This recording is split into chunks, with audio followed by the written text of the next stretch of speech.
Welcome to Hurrdat Sports Live.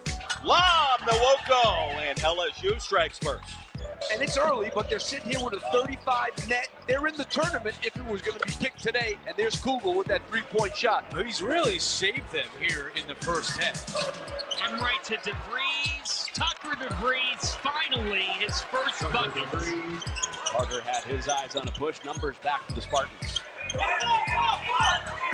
Oregon was down double digits in the first half against Michigan on Saturday. Came back to take a lead, and they tie it up on a Carter three. Clemson just 1 of 5 in the overtime. Williams on the drive, feeds Lubin for the dunk. On the way to their third straight ACC road win, and the Wolfpack is going to be 4-2. And they get the victory tonight. Good morning. Welcome in Hurrdat Sports Live, presented by Next Gen Male Medical. That's DBM Ravi Lulla here at Hurrdat Sports Bar and Grill. What's up, DB? I almost thought you said Lilith. No, not Lilith Fair. Whoa, do tell. It was this. Was that? Did that used to be here? I've heard of that. I know. Wait. Give me a second. It's bad radio because there's going to be a pause. Lilith Fair. Is that? Was it like a music art thing here? Yeah, it was a music festival. I don't know if it was here, but it's sort of like a late 90s, early 2000s, like that female grunge punk. I've heard of it. Yeah, big Cranberries guy back in yes, the day. I believe it was a Cranberries thing. Yeah. I believe they were involved. Do you know she overdosed? I did know that, actually, yeah. You did not. I did, yeah. I knew she was gone. Gone? Well, like no longer with us. What do you mean? You know, like Gone Girl, like no longer with us. Quietly is a pretty good movie. Gone Girl? Yeah, it's a tough hang, but it's a good movie. Yeah, I don't like her as an actress, but she plays a good mean girl. A very good mean lady. She just looks mean. Yeah. I watched one of these movies. I can't remember the name, but she had kind of fallen for a kind neighbor, and he ended up not being a very good guy. And he ended up going to jail for not being a very good guy. Yep. And she visited him in jail, all planning to get back at him for not being a very good guy. And she was very, very... Rosalind Pike? Is that her name? Not nice. Yeah, she wasn't very nice in Gone Girl either. She just looks like the type. You know, the whole kind of she's a good actress. The whole kind of one eye open thing. Yeah, you got to be careful there. Now I lay me down to sleep. I pray the Lord my soul to keep. If I should die before I wake, I know it's my wife. She has the take. Yeah, like she'd get you. What is that? We doing too much? Read Amazing Daniel's comment. Already? Yeah. I'm not logged in. We just got started. See, and he's East Coast, so he's an absolute. He's ready to roll. He's an absolute. But he can late text too. I don't think he sleeps much. Well, he's in a band. Those guys and gals sleep notoriously. Thought maybe it was a weekend gig at this point. I didn't know he was notorious sleep IG. Juan would like us to start off with a joke. Do you have a joke? No. You have any like knock jokes or anything like that right off top of the dome? No. What do you mean, Juan wants us to start? He says, taking requests? He says, "Morning, Ravi and DB. Can you start us off with a joke?" I just didn't know if you had one off the dome. Juan does not. Shane, Juan is not. He's not really rocking with my mic levels. Can you help Juan out? Yeah, I can help Juan out. Juan, I'm very helpful. Juan, give him a thumbs up if you can hear me okay. What did amazing He's just doubling down. Say? What did he say? He goes, lots of Subarus at that show.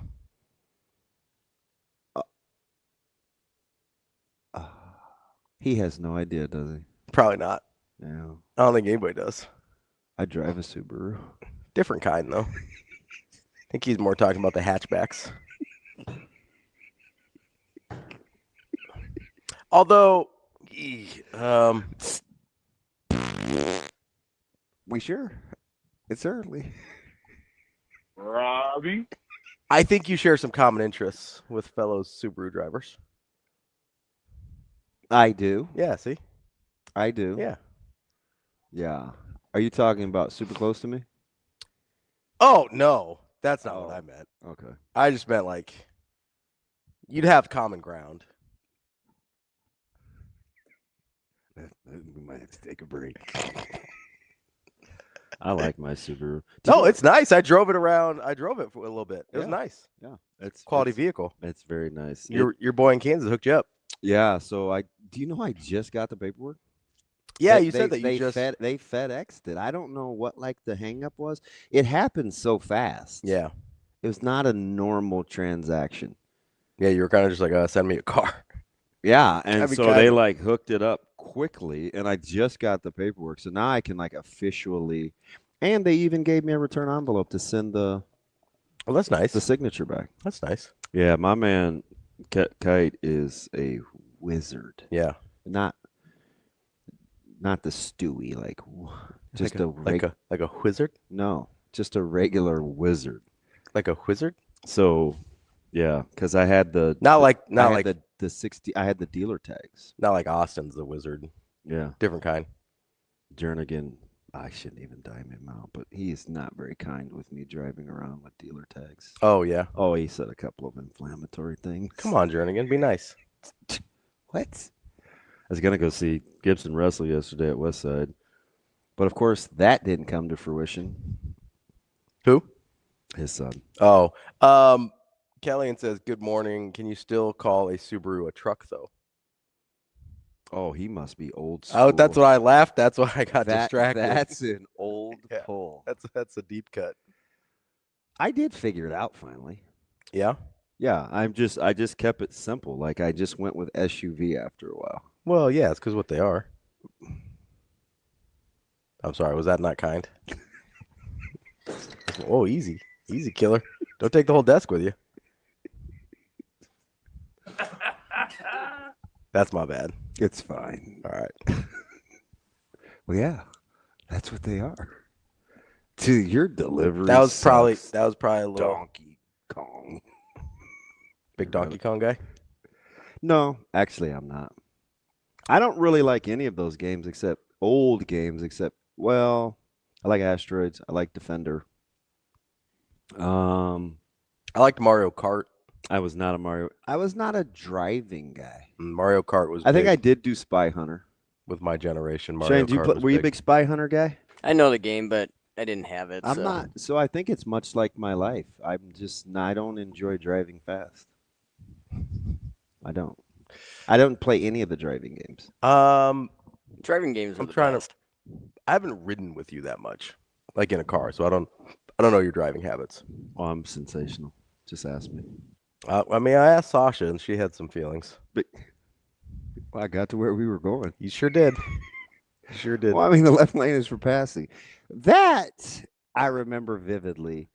I don't know why I was in a hurry, but I just felt like with a nice stretch of open road from Indy to Omaha, I should be able to go. It sounded 86. like you were fairly aggressive. Now that I do drive like a running back, I like holes and lanes and seams. And it is very maddening to see when people are on 76 mile an hour in the left lane. Okay. What? I had to beat some of the joke Tourette's out of me there. I love when you struggle internally. I like to see you squirm. I might have got fired for that one. That was. They pushed the envelope. Can't be any worse than how Daniel tried to. It was worse. To bait us. It was worse. It was in the same vein, but it was worse. Yeah, I really like my car. There's a couple, 3 things I still need to figure out. Your boy in your neighborhood's like, wait, DB, you don't like driving fast? I mean, I do rip through the neighborhood. You gotta be careful there. Well, now, Scott, in my defense, 25 is pretty slow. I feel like I could run that fast. You think that would hold up in court? So you know what's funny? He's not like I'm gonna go ahead and cop to a misdemeanor. He's right. I do roll down that street. Yeah. I'm like not even gonna fake. Like I get to where I'm going. It's just a straightaway. And people park in the street, so I play a game. What game is that? It's just like weaving? Yeah. Like Hugo. So I assume that a car's coming the other way, and so I pretend to have to get there first, even though nobody's on the street. It's fine. See, you lure me into being able to think like this is a safe place, and then I tell you why I actually think the way that I do, and inevitably you look at me like I'm an idiot. It's fine. No, listen, that's not what happens. That's not what happens. Okay, would you like to rewind? I would like to rewind. It is a safe place, but safe for you to share your actual thinking and how you feel, and safe from the consequences of those things are not the same. It's not going to change how I feel about you. That's why it's a safe place. It's okay. It might change my immediate reaction to the situation. It's okay. You know what I mean? Yeah. I hope that helps. Hey, so he's got it down to a T. So at the end of the block, I can see the park out of my periphery. Yep. There's no sense in stopping. Who am I stopping for? The law. No one's coming. It's in the 6 o'clock hour. It's a neighborhood. Todd says only DB could turn driving on a deserted road into a competition. Yeah, probably. So do you really want to know like the full gamut? Yeah, let's hear it. Let's hear like the sometimes when I'm on open stretches, I will simulate getting a handoff from a particular play. And I will drive that way. Like, oh, this is open right, 56 draw. Or, ooh, this has 47 dive written all over it. You know that, like, I know. the road is confined, though, It's fine. right? Like, you can only go so far. Yeah, but I look at it like a football field. Okay. So the whole, like, the road is the field. Yes. But it's like a pretty narrow field. Yeah. Okay. So sometimes when I'm driving, just to keep myself, because I'm by myself a ton. Mm-hmm. So sometimes just to keep me, uh-oh. We're good. Sugar's okay? A little low this morning. Wait, where are all the packages? Are you out of groceries? Do you want me? I do need to go to Costco. I'll get you some if that means we're going to keep you around. Because one bag of Pop-Tarts and one bag of Cheez-Its is giving me the willies. No, we should be okay. If we get dicey, we'll go get some regular soda from the. You hiding anything under there? No, we should be all right. So sometimes, like, I'll see traffic, and I'll look at it like playing in the secondary. Okay. You're like trying to like weed. I was like, ooh, that car needs to get over the top of number one. Like, get going. Mm-hmm. Like, you're not in the inside lane. So then I pretend sometimes like I'm route running. It's very interesting. But I stay dialed. Do you ever play defense? No, but I look at it sometimes schematically like a defense. Okay. So you're like, hey, I'm the safety here. Yeah. I need to get downhill. Lincoln a lot of times, especially if it's early in the morning. If it's an 11 o'clock kick and I'm leaving at 5, a lot of times I'll look at it like a punt returner. Okay. That makes sense. That sort of, I could see that. I'm like, hey, man, got to hit this crease. My question is, if you're looking at it like a safety, you ever play like, you can't play peekaboo behind any of those cars, right? You got to. I do. You can't. That's bad, though. I know. And it's bad on the state. It's bad on the. It's poor driving. It's not good driving. You can't play peekaboo. You got blind spots. spots. What happens? When you're trying to get left lane and nobody's in front of them, and I kind of get out to see if anybody's in front of them. Yeah, you like, can't. Why are they going 77? So you're leveraging the man, not the ball. Come on, man. Oh, how about Stibbs making fun of my drawing? Listen, I was using my finger. I don't think Stibbs would do any better. I don't know how to draw. I don't know how to the tools on my phone. I'm sure there's things that'll allow me to use like straight lines. Yeah, I don't know how to do that either. It's faster with my finger. Yeah, just. But the arrow was pretty bad. I think people understood what you were trying to do. Yeah. Well, I mean, shout out Subaru Olathe. They got the car from Broken Arrow, Oklahoma. So I just was like, hey, it's a Broken Arrow. It looked more like a like distorted, like maybe there was some waves.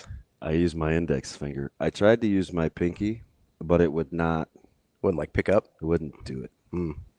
You would think with the index finger it'd be the easiest to. No, plus I'm moving fast because the game is going. Yeah, that makes sense. You don't want to like waste your time. Yeah.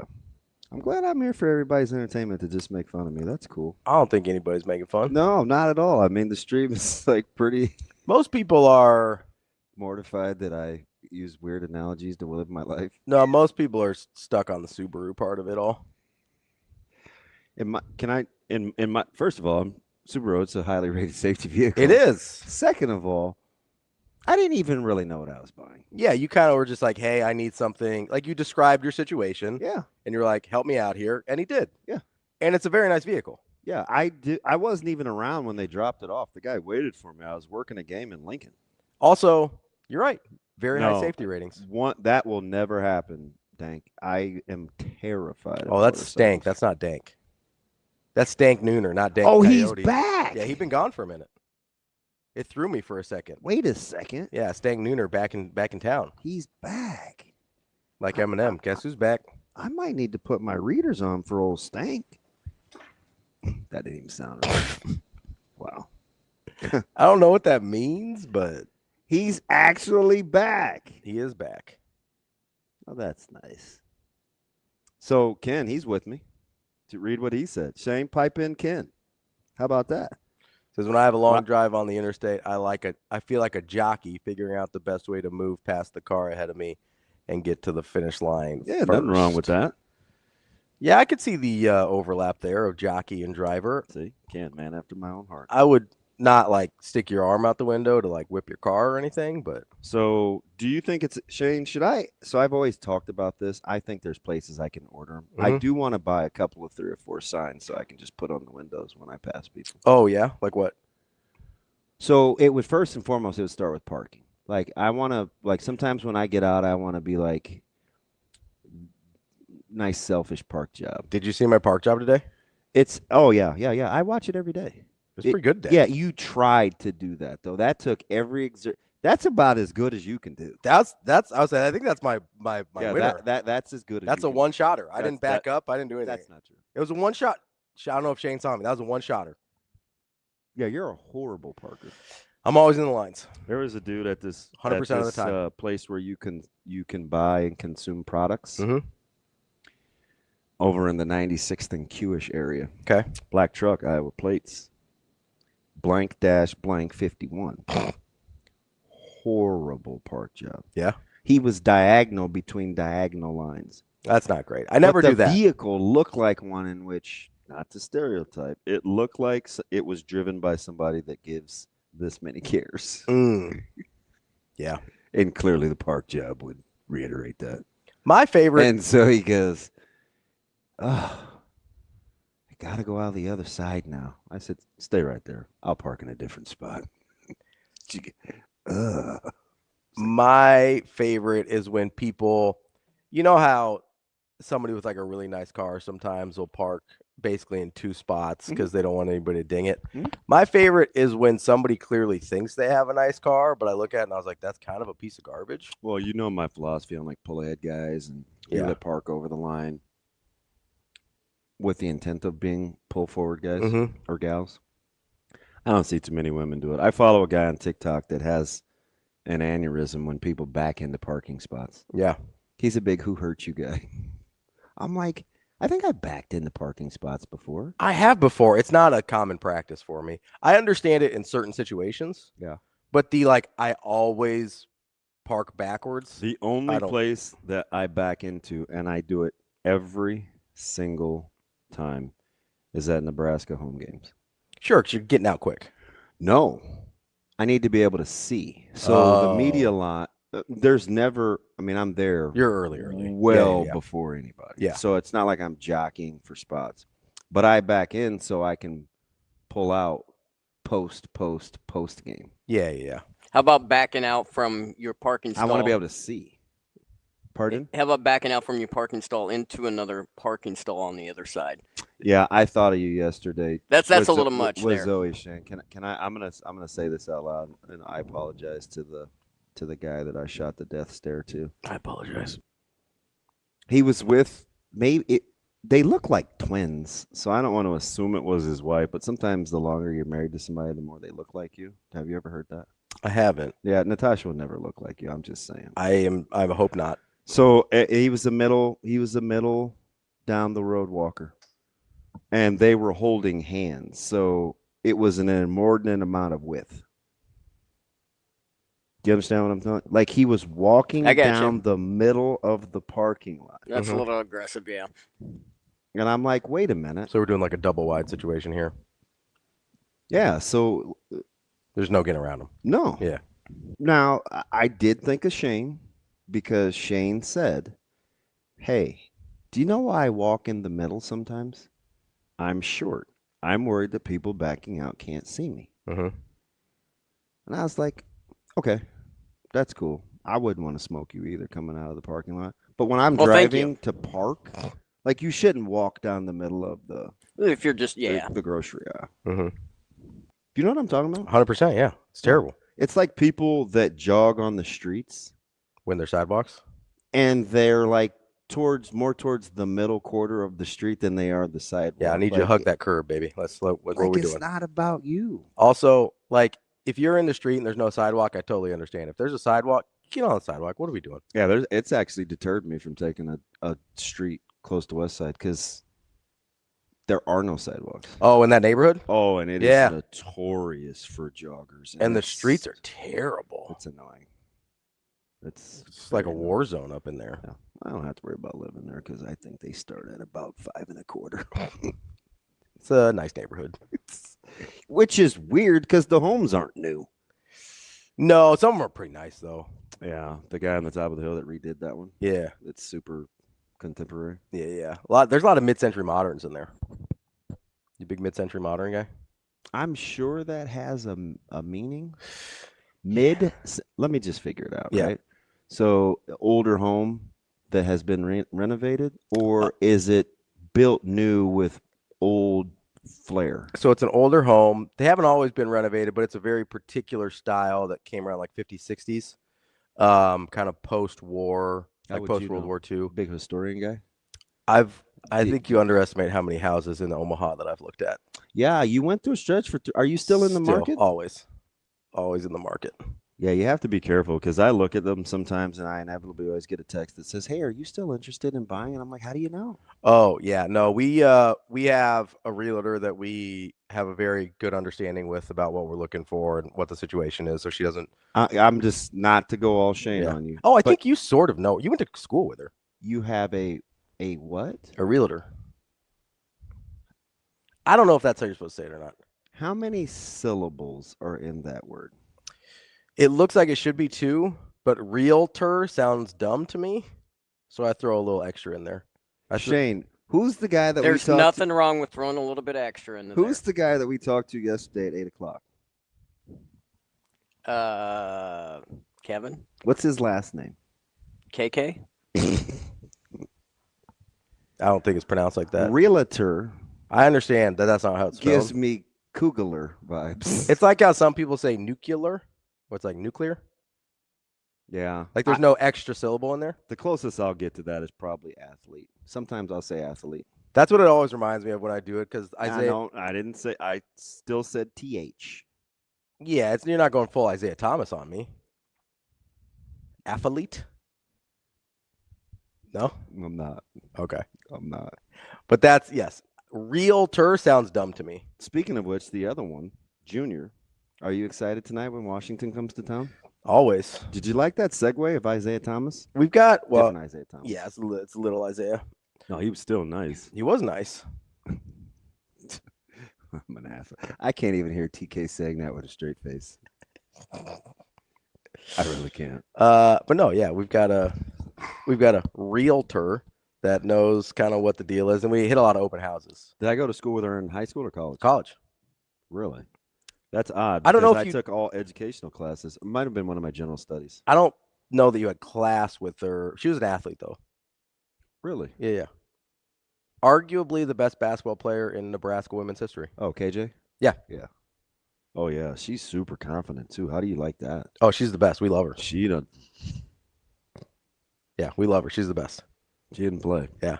She's a little older than me, but she's I'd say you overlapped a little bit. Yeah, she's sharp as a tack. So she plays tennis now, so we run into each other every once in a while doing that too. But yeah, she lives her life like she hooped. Yeah. I'm the best. She's not wrong. She doesn't play. Yeah, she's a stud. Yeah. But no, so she kind of understands what our deal is. She knows my parents and stuff, so it's all good. Now wait a minute. Jack, this is gonna I need an explanation on this. I have to do it. Should I do it in my Jack voice? Yeah, got How to. do you think Jack says the word siren? Siren. Siren. Siren. I had a siren on my truck. Used to have a siren on my truck to call cattle. That is every day he tops himself. That's the most Jackish yes. thing. Every day it's like the most Jackish thing, but this is like that's right. That seems perfect. How are you calling cattle with your truck? Yeah, do they listen? Well, that's what I mean. Like, how do you condition them to be like, oh, that's the siren, time to go in? Hey, Bessie, can you hear me? That's what I mean. Like, I mean, I know they have ears. What do you mean, do they listen? Like, are they conditioned to the siren to respond to it in a certain way? I don't know. Like, if I asked you, hey, is Bella listening to you yet? You'd know what I mean. Yeah. That's all I'm asking. Do the cattle listen? Bella eats dirt. I'm tempted to punch her in the face. She wastes a lot of time. Don't do that. I just want to, what are you doing? Headley says Jack Grady sounds like a guy with a hell of a belt buckle. I bet he does. Shane, Headley wants to hear Jack. Can you let Headley know how Jack sounds? He says they know I have cake, feeding time. Yeah, so they're conditioned to the cake. Oh, he said cake. Oh. I'd rather have a sister working at a house of ill repute than have a brother that goes to the University of Texas. There you go, Headley. That's tired. Wait a minute. Apparently, this is a thing. Haas says they had him train for 3-horn blast, come running up for cake. He said cake too. What? Okay, I need specifics on what he says. Range cubes. What's a range cube, Jack? I need to ask. Is it like what? Cows eat grass mostly, right? I don't know. I'm gonna ask Brett. He'll know. Like, what in the world are these cows eat cake? Yeah, like cake. He said range cubes. So like, I think it's. I'm googling. I'm guessing it is like hay and grass made into sort of a loaf shape. Oh, range cubes for cattle came right up. Oh, there's range cubes for deer too. Oh, those look like little freeze-dried pellets. That's sort of what I'm imagining. Huh. God, there's something for everything. He said cubed alfalfa with added protein. That's what Haas said. Yeah. The more you know. Austin says Ravi. Big agricultural show. To heck with the fact that I was immersed in basketball yesterday. AJ says Ravi and Damon should go brand cattle for a fun summer video. So my sister-in-law got me out. I say we probably know enough people we could. To her grandpa's to be around cows. Yeah. Yeah, I was terrified. I've been around. I had tennis shoes on too. I've been around dairy cows before. I'm like, Josie, what are we doing out here? And she's like, come on, we have to. I can't remember, but their family, they have cattle. Mm-hmm. So there's something that they do at the same time every year. I think AJ's family has cattle. AJ? Action Jackson. Oh, that doesn't surprise me. We should go out to the Jimmy Neutron cattle farm and brand some cows. I trust Josie. I do not trust Austin in his environment. We joked on the way down to Kansas City, could I function at one of his family cookouts? Ooh. Yeah, I don't know. I don't think Austin would look out for me. I think Austin would want me as uncomfortable as possible. I think you'd be fine. You're pretty, like, as much as you don't enjoy. Yeah, I could adjust. You're adaptable. I could adjust. More than I am, honestly. Unless he's intentionally trying to make me. He'd be like the type that he'd like, hey, they're out there cooking in the back with, Paul, Mark, and Jeff. They're out there. They know you love meats. And so I'd go out there and he'd close the back door. Yeah. And I'd hear the click and I'd be like, I'm out there with the fam and I want to come back inside. I'd be like, Austin, I want to come back in the kitchen. And he'd be looking at me through the window. No, man, stay out there. Get to know you. Yeah, I'm not rocking with that. No. Rico, apparently, his in-laws have a farm up north, too. Oh, yeah? Yeah, apparently got a lot of farm families in the Hurrdat crew. Yeah, so remember the guy that Caleb handed the punt to? Yeah. In high school? Yeah. So his family has cattle, and he goes up there to work in the summer. Oh, nice. I'm like, good for you, Ryan. Nice and cultured. Yeah. To his grandparents. I would we talked about this the other day. Amazingly, in the kitchen, like with Mike, I could. All right, who says something slick now? TK. I don't know why you keep feeding the beast. Because he knows me really well. So what did he say now? He says, Austin, everybody meet my black friend, Tyrone. See? First, that's not my name. So I don't know why Austin would say. No, I feel like he's being misportrayed. Austin? Even though I did just kind of low-key. No, that's exactly how he said it. I was there. I witnessed it firsthand. And here's the funny part that I don't. Lee, I thought you were calling us. What happened? Was that Holbein or Winkler? Winkler. Oh, okay. Yeah. I haven't seen Holbein yet this morning. Apparently, Austin's family has asked if you and Kenny are coming to the wedding. That's nice. Meet my brown friends. Austin, is there like a quota or like you need to know? No, I would do that. I would definitely do that. I might be marrying them. As the official? Yeah. Dude, you're inappropriate. No, I'm ordained. That would be a classic. Oh, yeah. You definitely got to go then. Yeah, plus I want to meet his mom. Yeah. Yeah, she wondered why he lets me call him AJ. Oh. He would tell these stories. She seems very interesting. Yeah. Yeah. I met his dad I'm after baby profiler. I met his dad after a football game. Oh, yeah? Yeah, terrible takes. Takes or taste? Takes. Well, I mean, bad football takes. He birthed awesome. Or got one past the goal. Or I know what you mean. This is progeny. A little too comfortable. Where's the wedding? And isn't it in like 54 years? I don't know. He says that's 100% true. His dad had no idea what was going on. Yeah. I mean, again, apple tree close. No, I don't know that they've decided on a date yet. I think it's 27 though. Oh, Lee, he's with us. He's in. Oh, there we go. Were you missing him or something? No, you mentioned Lee. I didn't know which one was supposed to call us. Oh. No, L-Dub said that he was going to call us one day. We were saying something inflammatory, and he's like, I'm calling the show. I was like, 888-638-4876. Let me have it. Husker Gnome works at a feedlot. There we go. He's funny on Twitter. He is. He said that's why he can't always listen live. Appreciate you. He's funny on Twitter. So Brett goes back and forth between his feedlot, too. Zickman. That's like my resident expert. The chat's on one today. I know. They're crazy. I don't even know how we get – probably it's us because we never start with sports. And we do it to ourselves, like my man Oklahoma used to say. I should have tried to see Oklahoma when I was in Tulsa, but I don't know how close I was to him. Oh, Nebraska, Oklahoma? Yeah, it's really Nebraska, but he lives in Oklahoma. Yeah, I got you. I get confused because you got Oklahoma. You got Oklahoma Tyler, and then you got Nebraska, Oklahoma. It gets a little confusing. Nebraska is in Oklahoma. Yes. I call him Nebraska. And Oklahoma Tyler is in Omaha. Oklahoma Tyler is in Omaha. Yeah. And I call him Timo's. Yeah.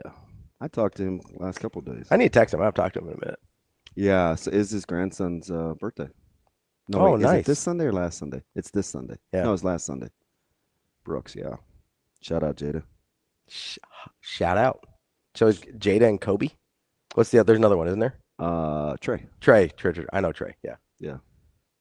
Yeah. Jada's the oldest. Yeah. So it goes Jada, Trey. I think she's the only one I haven't met. Kobe Bean. Listen, my guy knows what he likes. I appreciate that. Kobe's at Westside. He's a stud.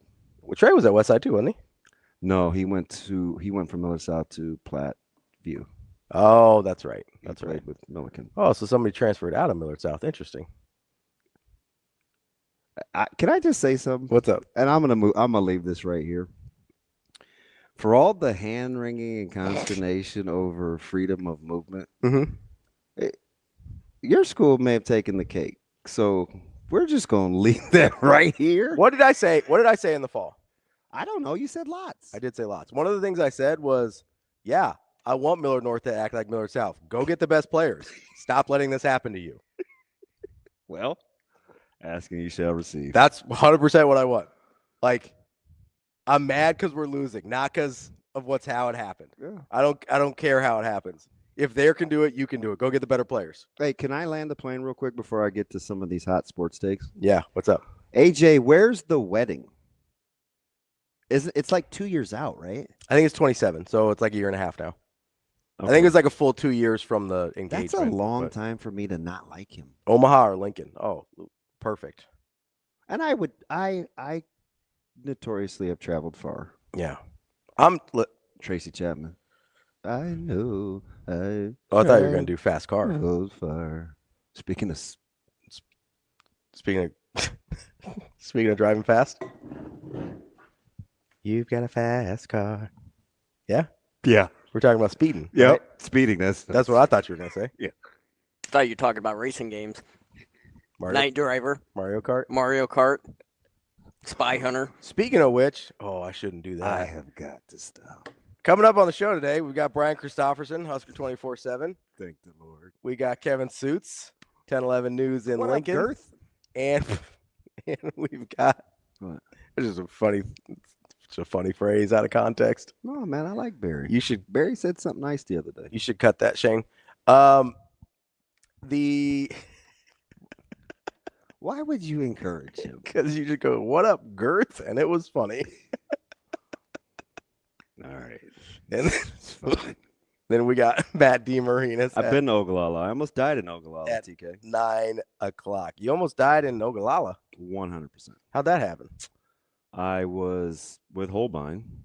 Okay. And guy Corey Barnes, Chris Dishman, Heath and Corey Staples. Wait, is he related? I just put that together. Yeah, it's his cousin. Oh, nice. Okay. So it was in the summer when we were playing, and we wanted to go inner tubing. I've told this story. It's the closest I came to dying. Mm-hmm. And so, clearly a first timer. I'm out on the inner tube. Okay. It has a cover, and Dish is driving. Dish is nuts. Mm-hmm.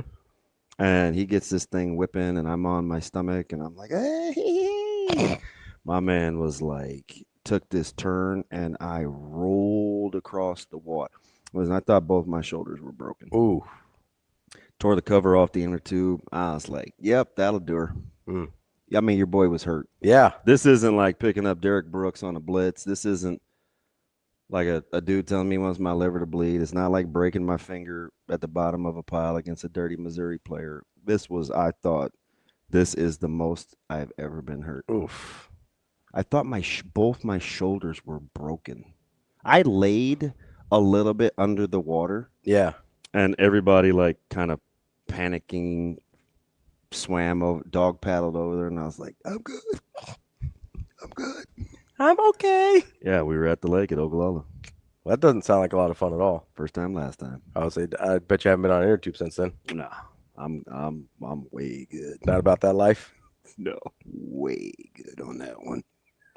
Yeah, Brendan is cousin. 308 Kozad. Yeah, there we go. We were playing a 3-on-3 tournament out there, and the Gillens were out there, Andy and Charlie. Yeah, mm-hmm. There you go. Yeah, so I'd go eat with Kobe. Kobe, what part of the 308 are we getting Chinese at? Because that's what I need to know. He's never been super specific. Nah, he's just kind of out there in the ether. Well, I've been further west than that. Yeah, you've been all the way west, basically. Heck yeah. You're about as far as it goes. I've been up there in Austin country. Out in Sydney? Yep. I think the furthest west I've been is McCook. You know what's funny about Coach Stokes? So you're right. I was shocked I did it too. I'm not sure I would do it again, but I did it because I'm super competitive. Mm-hmm. And there are a lot of black jokes. So I was like, you know what? I'm going to get at this lake water. Immediate regret. Yeah, that's spot on, Coach Stokes. It was my competitiveness, though. Not a big lake water guy. Me neither. I like to see what I'm I wish I could have dealing with. Explained what that felt like. I don't think I need to know. Like, it was, I don't know if anything, even when I tore my groin from the bone. Oh, yeah. I'm going to take the groin tear over the way that water made me. It is so unforgiving for as malleable as those molecules are. It is until it isn't. Fudge. Yeah. It was like, I mean, if it felt like Bugs Bunny where they hit you over the head with a bat and you feel like you see stars. Yeah, and you're like, have all the like bells and things ringing in your head. Yeah, and everybody had, Dish was like, oh man, just to see you bouncing off the water. It was like skipping rocks. I was like, wow, I'm happy to be alive. Is anything broke? It's possible. You need to get better friends. I mean, nothing's changed. 30 years later, I still associate with jerks. Yeah, but I don't make any black jokes. Well, he's Hispanic, so it was different. Who, Dish? Yeah. I don't think I knew that. Yeah, strong Mexican roots. I don't have any Mexican roots. Light brown, it's all the same. Sorry about that. Sorry about that. I'm just happy to get out of the Tracy Chapman thing. Fast cars, run through the neighborhood. That's all I thought you meant. You got something against fast cars? No. So much basket. Wait, what? Jake says so. DB almost got killed by an inner tube. My God. I did, actually. It was the boat, not the Yeah. tube. Yeah. The cover came off the tube. Yeah. No, I understand. Like I wouldn't do it. Yeah. I'm not making fun. Like I'm not interested in that at all. Doesn't sound like something I'm going to do. Not a chance. I'm going to wear my other glasses. Do you like these better? Skymex says I'm Mexican passing. You know what's funny? The only people that think I'm Hispanic are Hispanic people. You don't give me Hispanic vibes. No, I don't to anyone except Hispanic people. They're the only ones that I've ever. Now, don't ask me what vibes you give. Probably closer to the plain story you told. Those vibes. Which story? Remember you were the pocket knife and the plane? Oh, yeah. I mean, if you pinned me down. Yeah, those are the only people. I mean, those are typically the only people that think I'm Hispanic or other Hispanic people. Austin, who's doing the menu for your wedding? And is it an open bar? And don't do the whole just beer and wine thing. I mean, not that I'm telling you how to spend your parents' money, but I just want to know what the menu is. You trying to get some free tequila off of him, or what's going on here? No, hard press. I don't ever remember going to a wedding where they would have that. I've been to like a true open bar before, wedding. So the best open bar I think I went to for a wedding was Trev Lovell. Yeah. He coaches at Westside. He had a really good open bar. Yeah. It was at the place where the old mattress factory in Baseball Village. Oh. So there's like a nice little spot there. Yeah. There's a fantastic open bar. I've had a couple good open bar weddings where it's like full. Yeah. Whatever you want. Playfly had a holiday party Friday night. Mm-hmm. And they had an open bar. I wonder what they would have had. I mean, typically if it's like open, they've got the works. Like it's well. So apparently they had steaks as part of the buffet. Ooh, okay. Can you imagine? That's really the main reason I wanted to go. I was like, come on, coach. He was going to crash Playfly's party. Yeah. And it started snowing. He's like, nah. Wish wasn't having it. Well, no, it's more Leona. Yeah. She's like, I'll go. I was like, I don't think it could just be the two of us. She's about that life. Well, you know. Can I ask you something about college basketball? Yeah, absolutely. Because I'm like totally cheating by watching everybody that I think could be a thorn later on. Yeah. Collecting information. In or out on Vandy? Depends on what you mean by in, like national title contender or what? No, like what? There's only 11 of those. Okay, so what do you mean by in? Do you think they're a good basketball team? Yes. What about Arkansas? No. Georgia? Undecided. St. John? No. Out on St. John? Out on St. John. Who's the next best team in the Big East? Ooh, I mean, it's probably St. John, but it's a bad year for the Big East. Like it's not a good crop this year. St. John is the second most capable team for sure in the Big East. Are you sure? I think so. Who's second? Two guys that you hated on. Mhm. No. One you for sure hate on. And I tease you because you don't like him because he's black. Who? Shaheen Holloway. They're fine. They're not, but I don't think their ceiling is as high as St. John's. Okay. I think they on a day. And we'll talk to Matt. Did you finish setting the lineup? We only got to BC. Yeah, I said DeMARINIS and Suits. Okay. I think on a night in, night out basis, Seton Hall is better. I think the ceiling, like I have a better idea of what I'm getting from Seton Hall. I think the ceiling of St. John's is higher. Now, whether they reach that ceiling on a very consistent basis or not, I don't think so. But when they figure it out on any given night, they'll beat anybody. Okay. But I don't think they're a good basketball team. Did you watch Rutgers, Iowa? I did not. I've seen See, Iowa. I may have missed it because he slaughtered all of his friends during his segment, which was fantastic. Mm-hmm. Did Kugler say he was actually on that broadcast? I think so. He maybe mentioned it in passing. I was like, he talked about Iowa a decent amount because he was talking about. I asked him about Iowa. Yeah. I said, does he believe in Iowa? Yeah. He didn't say, interestingly enough, I'm on the call tonight. Oh, I think Or he did. did he? I think he did. He's like, I've got them tonight. Oh, okay. I think he said that. Are you in on Iowa? I think they're pretty good. I'm a McCollum guy though. Like I'm very impressed. No, I know. I'm very impressed with how. But you watched Rutgers in Maryland. Yes. Okay, that was at home. Yep. Again, I think Iowa's like a tournament team. That's about it. Are you in on Purdue? I mean, they totally wet the bed that last minute 30. Yeah, I'm gonna say yes, but UCLA balled. I've never thought they were a national title contender. Okay. Listen, I think there's only set those 10 teams aside. That's fine. I think a lot of people would include Purdue in that group though. Yeah, I would. So I don't necessarily. I understand why you said that. I don't necessarily think they're that, but if we're talking Sweet 16, Elite 8 with the right matchups, like yeah, they're good. I just don't buy them as that next level. All right, I'm going to ask you this right now. Okay. And you're not allowed to change because I think this question is based on where they're going to be and not where they are. Okay. In or out on Illinois? Out. Okay. Out. Okay. Yeah, I've been consistent with Illinois. I know. Across a couple years. I was giving you another crack at it. I think they're super talented. I think they're pretty soft. I don't trust Brad Underwood. So I'm with you, Channel 3, Sean. That was a piss poor performance, but I've seen that a lot in basketball.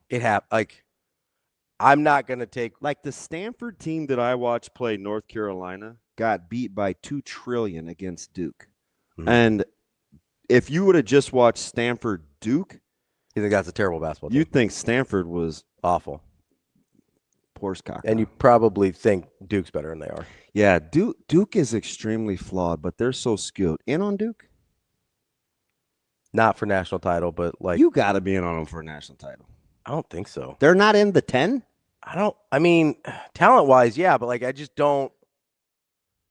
I don't look at that team and go, they're not going to screw up 1 in 6 times. I don't know. Their good is pretty good. They're not very tough. And they have a hard time protecting the rim. I think Duke is closer to Illinois than most people really want to talk about in terms of their flaws. I don't know, man. There's a better version of Illinois, but I don't think they're very tough. I don't know about Singler. John Schreier. Yeah, Shire. Sorry, I saw a video about Kyle Singler yesterday where he's apparently losing his mind, so I got Singler on the brain. He's having a tough time. You know what's interesting about that? What's that? I don't even know why I'm telling you this. The only reason I'm following that story is because when he played, I thought he was one of the best Duke players that Duke fans don't talk about. Kyle Singler was incredible. So good for them. And he played. It was a weird stretch when he played. So sometimes it was about other guys or what they didn't have. Yeah.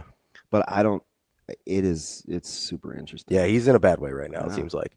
Sorry, I had him on the brain. But I don't really trust Shire. I don't really trust the defense.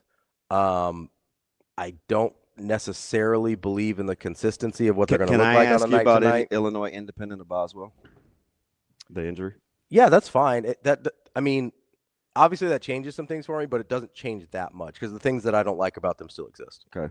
So again, Sweet 16, Elite 8, sure. If they have a nice matchup and nice run, I'd live in a world where I don't think Brad Underwood can win a national championship. Okay. So Nebraska's obviously got the 2 sandwich games in between Michigan. In or out on Michigan State? Whatever. Does Kim Palm still love Michigan State? I think so. Is he having the top 12 still? 9. Yeah. Okay. Again, I'll say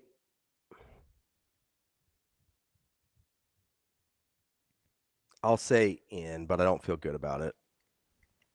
I'm going to take the guard play of fears in March and give myself a chance there. Okay, so slot the teams in the Big Ten. Okay. Michigan still 1. Can I put Nebraska 1? You can do whatever you want. I think Nebraska, because I don't think the game at Chrysler or what is it? Have they renamed that arena yet? I don't know. I don't know if that game in Ann Arbor settles that. It doesn't tell me that much. I I do think this stretch of about 6 games here where they go Washington, Minnesota, Michigan, Illinois, Rutgers, Purdue. I'm going to say this for fear of jinxing myself, but I don't care about jinxes. How's Minnesota going to score? That's a fair question. I don't. That's not a good. They got to get past Washington. That's not a good matchup for them. No, and I don't necessarily think they're individually a threat, but this stretch of about 6 games from Washington to Purdue, I think will tell me everything I need to know about Nebraska's ceiling. You know why I don't really worry about it, though? What's that? And this was early, but this was right before I said Nebraska's a good team. They've won with their C and C+ games before, and I'm going to go all the way back to Oklahoma. Yeah. I think it would have been easy to cave, and they didn't. And they showed you, like, okay, they may have something. I'm sorry. Go ahead. Go back to slot 'em. Nebraska 1. Okay. Michigan 2. Okay. Michigan State 3. Is it Boswell that's throwing you because he's not healthy, or you think Michigan State is better than Illinois, or are you just still going to hate on Underwood? I'm mostly still going to hate on Underwood. I also think that I have a better – and listen, I think the Izzo thing's a little overrated, personally. His prowess? Yes. I'm not even going to give you any pushback. We're a quarter century away from that national title. Right? If I'm gonna hate on Sean Payton and make fun of him for 2009, like we're a quarter century past this. He's had some really good teams. Yeah, the answer to your question, Lee, is yes. What was that? What was the question? He's still on the Houston boys. Yes. Yeah, absolutely. So the 2 teams, Lee, I don't know if they're the best. I don't. But 2 teams I'm gonna really, really, really ride. Because you're like, oh, man, you crossed over into college basketball before I did. So soon. You did. You went early. 2 teams I'm rocking with that are kind of off the radar, even though I think people think they're good. Yeah. Houston's 1. Who's the other? I like Houston as well. The other one, are you paying attention to UConn? No, but they're interesting. Okay, they're interesting. I'll let you get to them because they're actually trending up. That backcourt, I don't know. Are you talking Gonzaga? No, I like Gonzaga. So Gonzaga's easy. Okay. I called that after Creighton. Yeah. This team is like, it takes some thinking. Oh, you're not talking about Florida, are you? Correct. Okay. Yeah. Yeah, you've brought Florida up a few times. So Gonzaga's the easy one. I told you Gonzaga's top 5 teams in the country for me. And they'll defend like Houston, crazy. For what people think of them, actually may be the best team in the country. I wouldn't push you on that. I mean, Fleming's is really, really good. They've got more offensive capability than they've had in years past. You better watch Florida. Like, I just forget about Florida, if I'm being honest. Everybody does. They took so many. They've got a lot of losses. They took the losses early. They kind of got pushed to the back of my brain. But let me ask you something about UConn. Sorry. Let me finish up Big Ten real quick. After Michigan State, I go Purdue and then Illinois. So I got Illinois 5th. Okay, so Nebraska, Michigan, Purdue, Michigan State, Nebraska, Michigan, Michigan State, Purdue, Illinois. Okay, I'm not gonna hold you.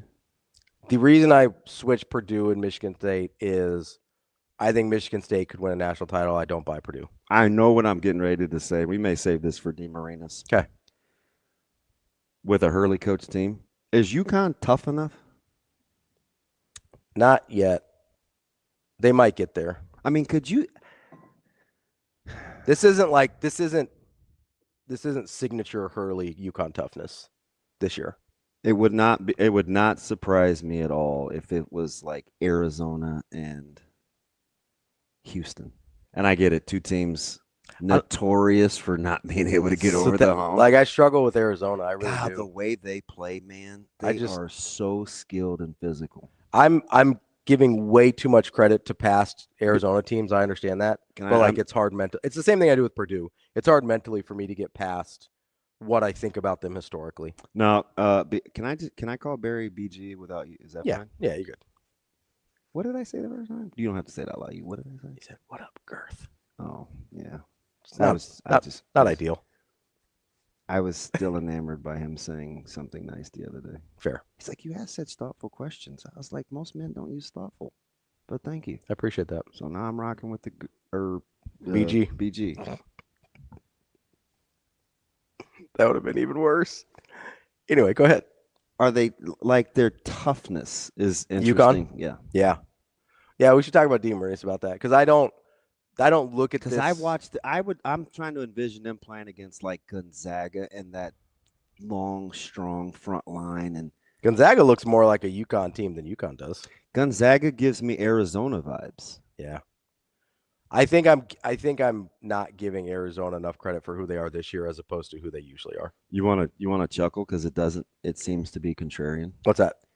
So even though Michigan's 2-point defense is outstanding and they block a ton of shots at the rim, I think they need the game to be called a certain way because I'm not sure how physical those bigs are. They're long. I'd buy that.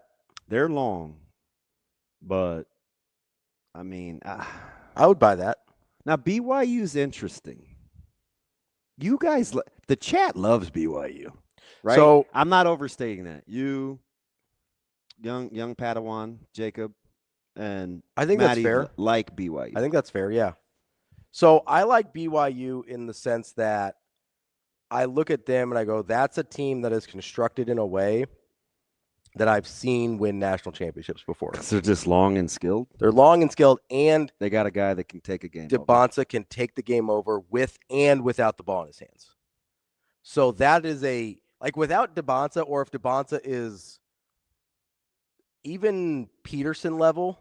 And did you watch them last night? Kansas about a half, yeah.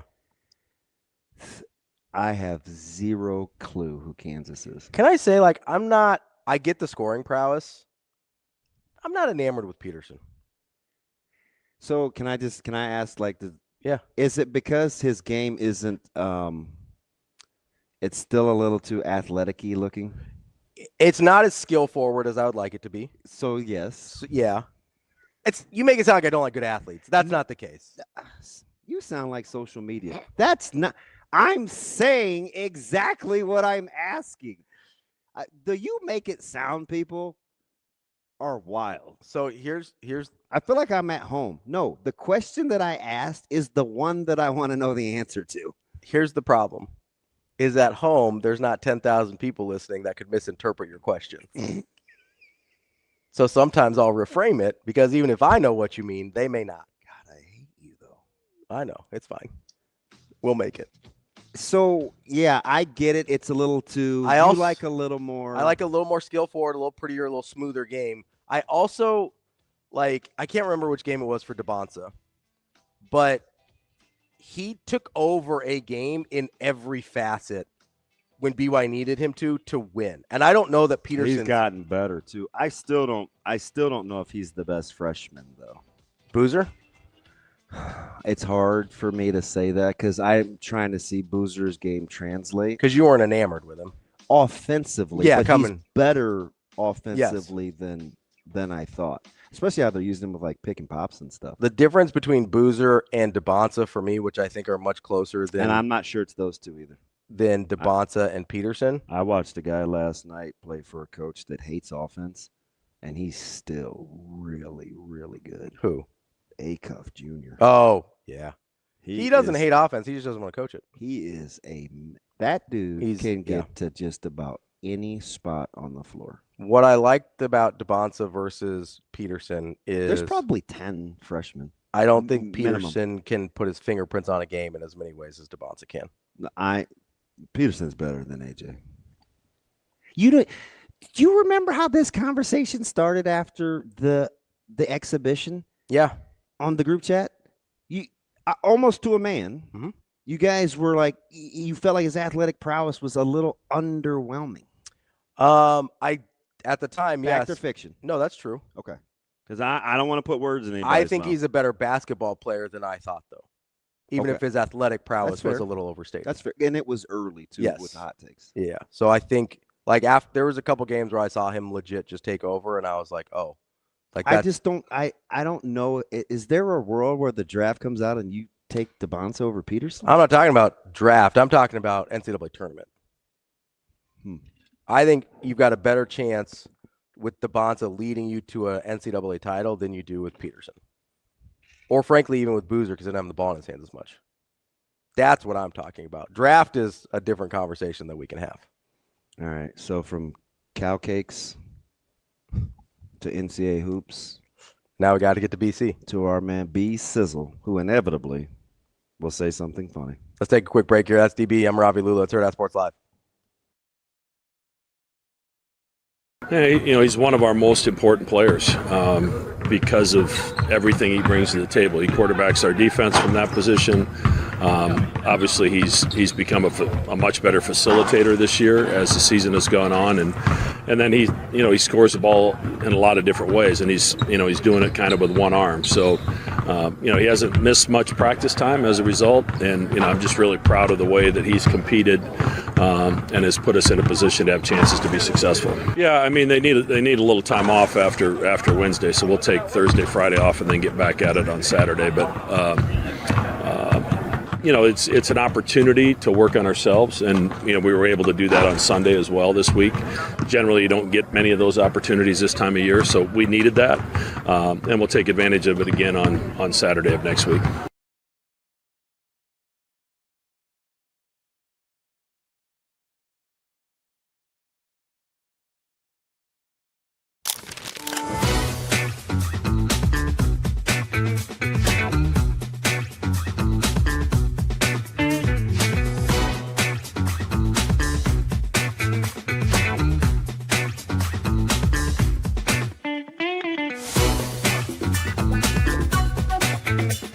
I mean, their size, first off, you got Steinbach, who's one of the best players in the league as a freshman, and then Kepnong down low is just another monster in there. And then they have so many talented guys with Diallo. Clyde obviously got hurt, but then you have Yates coming back from injury, and we know he can get going. He killed us last year when he played for USC. So it's a super talented team. They're tough and they're well coached, so it's going to be a challenge just like every night in the Big Ten. Yeah, I feel like I've kind of gotten to a pretty good routine, just knowing how to listen to my body. So if you have an off day, you got to take it, and especially if you play a lot of minutes the previous day. So I've gotten pretty good at just listening to how my body feels so I can give it time to recover, and that's the main thing. You just have to have time, and we won't have an off day, but it'll be an easier day after Washington, so you have to still take it lighter and just make sure you don't overdo it to where you can still be fresh for the most important times.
You're listening to Hurrdat Sports Live. Here is Husker 24/7 senior writer, Brian Christopherson. Yeah, you got guys walking into Ace Hardware without their shirts on. Brian Christopherson. We got a pretty good sewing circle in this state. Brian Christopherson. To me, it's like crunch time, baby. Here is Brian Christopherson. Welcome back, Hurrdat Sports Live, presented by Next Gen Male Medical. That's DB. I'm Ravi Lulla here at Hurrdat Sports Bar and Grill. We are joined now by Brian Christopherson from Husker 24/7. What's up, BC? How you guys doing? B Sizzle. We're good. We're waxing poetic about college hoops. Okay. Are you a big college basketball, watch a lot of games guy? I am watching more the last couple seasons. I went through a drought. I'm not as well versed as you guys on the totality across the country of each. Well, people only think I know football, so you mean Robbie, not me. I don't know. I only know one. No, I think I listen to you guys. You can name off the key couple dudes for every squad, and I'm not built like that. But yes, I try to sample as much as I can. It's been a little hectic in the Christopherson family with some health issues lately, so we've kind of had that over the weekend. So that's distracted me a bit, but I think we're on the other side of it, so that's good. My daughter's class yesterday, they normally have 22. They had 11. Oh wow! So I had a little bit of a tickle. Was that 2 weeks ago? Yeah. Because I had it last week. So I'm a big Course Eden guy. This is free pub, BC. Big Course Eden. Really good. I'm not a Delsum, or there's some of these people that have just made a living with like their name, like Mucin. Shout out Mucinex if you guys. Sponsor. Yeah, right. So I'm a big Course Eden guy. So I go to the store to get my medicine, and 3/4 of the shelf is empty. So whatever you have going on in your house, if it's a bug, I feel like the free world has it. It is tough out here right now. I'm hanging in there. It's Papa Christopherson, and I'm not speaking in the first person there. That's my dad. Yeah. Dealing with some things, but I think we're good. We had to go to Methodist a couple times, but things are good. But yeah, the bug seems to have everybody. It's a little tickle. Robbie's still coughing. He just I have to encourage him sometimes because he has super low self-esteem. So I don't chastise him for coughing improperly. I just kind of let him cough. I didn't know there was a proper and improper way to cough. I'm a big one of these. Now you know. I turn away. Trying to. Do you see how I weave that in? Yeah. You got a little knock on him there. I'm trying to dab. While I'm doing it, I'm trying to. Yeah. BC, I'm curious because you were talking about college basketball, and this probably happens at other schools, but I'm looking for like comps, and it's not like Florida or Michigan or whatever. And maybe it's just because I'm here, but I feel like this recent success with Nebraska basketball, we still don't know how to be good fans of the school, right? Like, is it normal, in your opinion, to have sport on sport crime within the same institution amongst the fan base? It drives me up the wall. I'm with you on that, Damon. I never like this is a volleyball state. This is a basketball state. You know how that you're fun the sport X. It's it can just be a Husker state with some blue mixed in, and respect to Ravi and the Jays fans out there. But I can't wait till everybody gets mad at Will Bolt. Yeah. I get what you're saying. I don't look at it that way. I know some do. I look at it with what Fred's doing within the Big Ten, how maybe his situation sizes up with his peers. And that's a heck of a job, in itself. And that's enough for the conversation for me. So that's sort of where it stops and starts there. And I just give those guys so much credit for putting a roster together that, if you go back to the spring and summer months when, this puzzle piece here, that puzzle piece there, most of us on the outside are saying, yeah, I can see it. But a lot of people are kind of squinting at that picture, and they don't, if you go back to people's summer predictions about what this team could be, there's some people who probably had a win total that they have met already for the season. And so just a lot of love from me for, being able to see how it could come together, and also knowing they were going to be, I think, stronger at certain spots, or could be, than people on the outside saw. And the defensive end of the floor is one of those where, like, you listen to Sam Hoiberg talk the other day at the press conference. He said going into the season, I thought we could be a top 20 type of unit on both ends of the floor.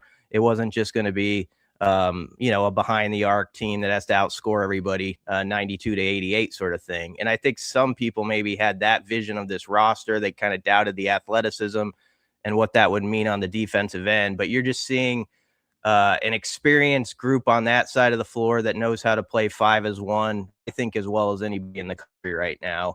I'll say that with my limited national basketball. Say it with your chest out, BC. I'll put the chest out and say it. So that's what I think.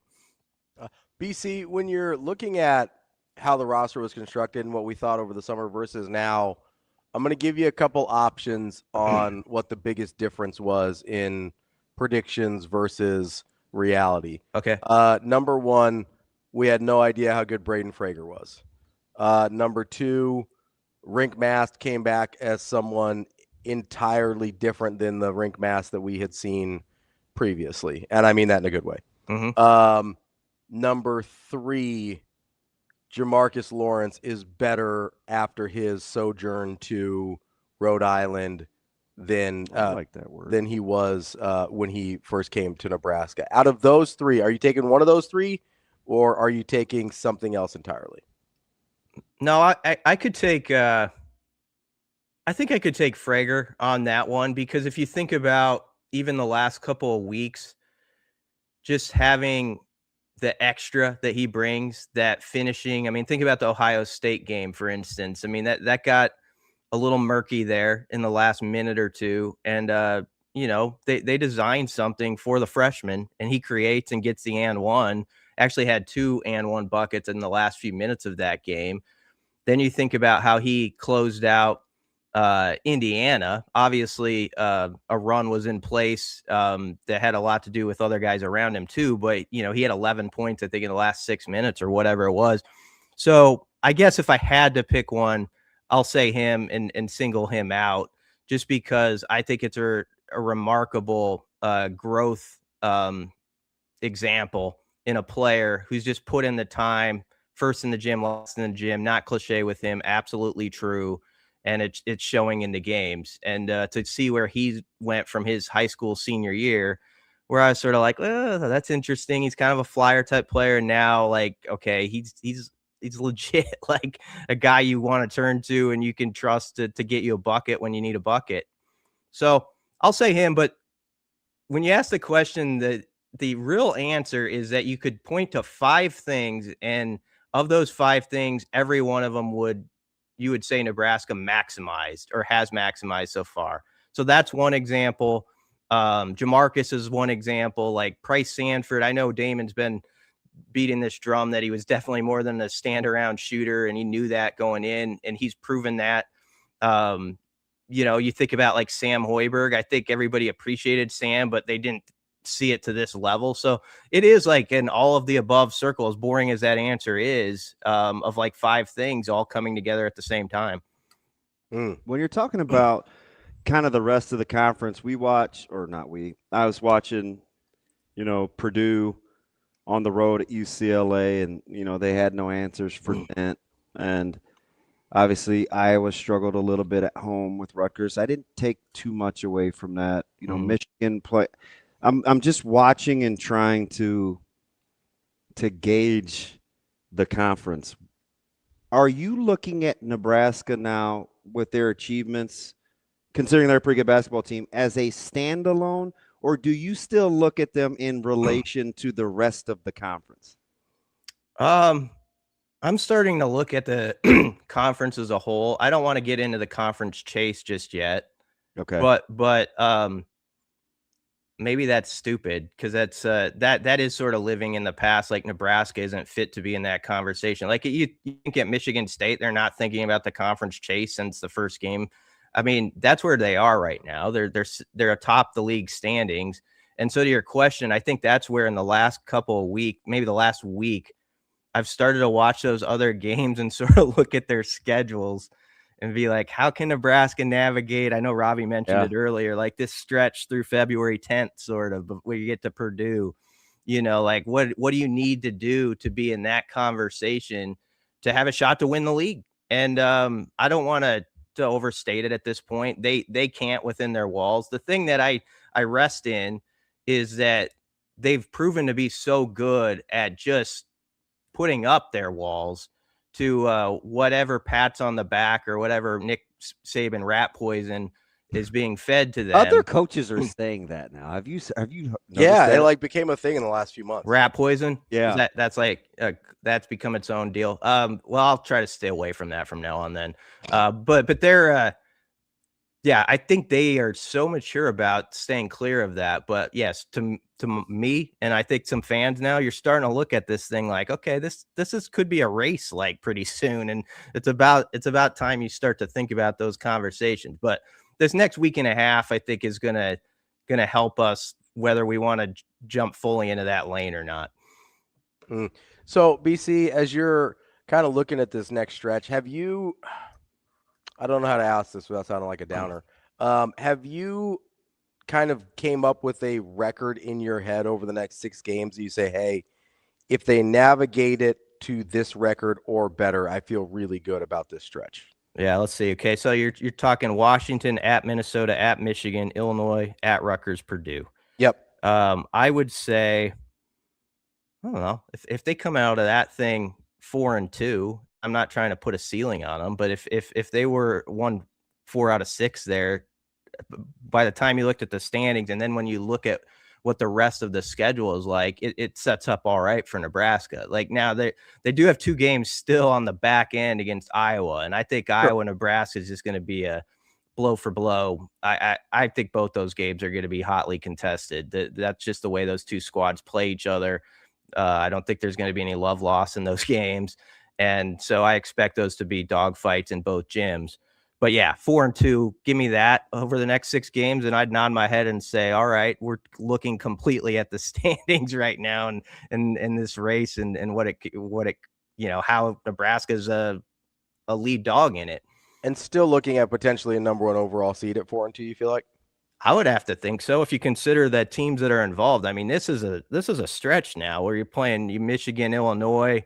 I know Illinois is down a key guy, but and Purdue, yeah. So that would be a heck of a nice. In any other year, we'd be like doing cartwheels over that, right? I mean, so I think that's still how I feel about that stretch. BC, so I want to transition here a little bit with a smidge of a segue. So we've seen kind of Coach Hoiberg kind of double down philosophically. He's expressed patience. He's swapped out a couple of staff guys. Mm-hmm. He's been judicious through the portal. His team is older, mature, played a lot of basketball. As we kind of transition into how you think Nebraska wants to get better after the incremental progress, it's clearly not where they want to be or Coach Rule wants to be as the head coach, but he's trying to put one foot in front of the other. How much do you think, or what's the crossover, do you think, between kind of the perseverance of doubling down, staying the course, while you're actually tweaking along the way? Yeah. Or is there one? That's an interesting question because maybe I'm wrong on this. I think he's doubling down in a way in his sort of how he came in here, and maybe it got off course a little bit. Similar to Coach Hoiberg. Yeah, the last couple years, and he's going back somewhat. I think this is where it's a complicated answer. He's going back somewhat to some of how he's structuring his staff, and I think how he's building his team to maybe how he came up and built himself up as a head coach, while also there's this other category over here where you're tweaking and you're adjusting on the fly to what it takes to survive in a college football setting with the transfer portal and everything that is far different than the rest. But I think a big thing is, like, we're going to get older. I know I've heard him in a few interviews now talk about being an older team, wanting to be that older team. He's talked about the teams that have had success and how they're older. But I'm kind of going away from your question, but I think the biggest thing that is sort of lost is, like, obviously they got to hit it with some of these portal guys, but there's a double down on the guys who are already in the program. I think that is the key storyline of the last month in retaining. And you think about, there hasn't been as many departures as some might have guessed from the current roster. Like, I know there's some people up in arms about the defensive line. I get it. There would have been like one more addition. I would have loved it if they could have got for the D line, but still, let's just use them as an example. The story comes down to believing, like, hey, we've got some guys who are second, third year guys now going to be like fourth year guys who we think are that close. They're on the cusp. We think with some scheme adjustments, with some maybe different coaching techniques and all that, and how they would fit within Rob Orch's defense, they're going to be really good players. They're the type of players that would be highly valued and highly paid for by other programs. We cannot stand to lose those guys when we've already invested this much time into them to get them to be this type of player who we think is that close to being a really good player in this conference. And I think that's the biggest story that's been in my head, is the retaining factor. And that's a large part of what's going to settle this, is your Riley Van Poppels, your Cam Lenharts, your Williams Winery, Cade Petchocks. It's like, what do you do with those guys? And then you can go through each position group and you see some of that too. Now, obviously, like, they have to nail it with like an Owen Chambliss and a Dwayne McDougal, and I get the O-line guys, like that's understood. But there is a part of this that where I just think about the guys coming back, and people don't want to hear that right now, some people, because they like to say, well, you just flip the whole roster. You can't live that way. You've got to build up some of what you've already got going and just maximize those guys. And that's going to be the biggest key of all of this, I think, is guys who have been in this program a bit. Are they going to be different, better players as they go through this 26 offseason? BC, this might be a little too philosophical for 8 o'clock on a Wednesday, but do you not know this show? Do you have you allowed yourself to try and figure out why we seem so much more willing to trust and believe and put faith in transfers that we know little to nothing about in saving the program versus guys that have been on the roster that we know little to nothing about to get better and be able to get the program where we're going? Yeah, that's a tale as old as time. It's not just here. I think it's everywhere. It's that. Sorry. No, I got it. It's exactly like, recruiting. That's why websites, like the one I work at and other websites have built up to where they did over the last 2 decades, is because of we've written about guys coming in, and it's always like, I haven't had that flavor of ice cream yet. I bet it's better than what I've had, sort of thing. It's why the backup quarterback's always more popular deal. And so I think that transfers over now to what we got going in college football with the portal. And I like, for example, Jasir Whittington a lot. Like, I think that's a good get. Like, I think there's a lot of upside there and that, but you could use him as a perfect example of, like, there's something there. It could be really good. You know what? There's the same amount of stuff probably in Cade Petchock that could be really good. And so that's where my first answer was coming from. And it's even if they had landed one more huge fish in the D line, and that would be nice. Again, I want to stress that it would have been nice if they got one more. I think it would still come down to that topic, and like, what are they going to do with those guys who are returning, developing? Are we going to see sort of the Ty Robinson-ish upperclassman version of some of those guys or not? And that's going to be a big story of if Husker football takes that leap or not. BC, when I made the mistake. No, it wasn't a mistake. I kind of chuckled. I've been messing with Brunts because I got booted off the message boards. And I was like, not our board. I was like, Brunsey. I'm like, man, I'm trying to get the vibe here with 24/7. Can I get the hookup? And you know, he of course in typical brunch fashion, he hooked it up, and he's like, oh yeah, you know, that's my bad. And he, even though he changed my password, wait till I tell you guys what it is. Oh my gosh, he's totally making fun of me. So I'm kind of perusing, and we were talking. Your guys were talking about like getting information and like relative to the program. And one of the guys was like, man, I can't really take DB seriously. He's kind of an apologist. And so I thought about that for a second, because one of my other guys that I was talking to yesterday kind of intimated the same thing. And you get this on your board and message boards and the fan base and on social media.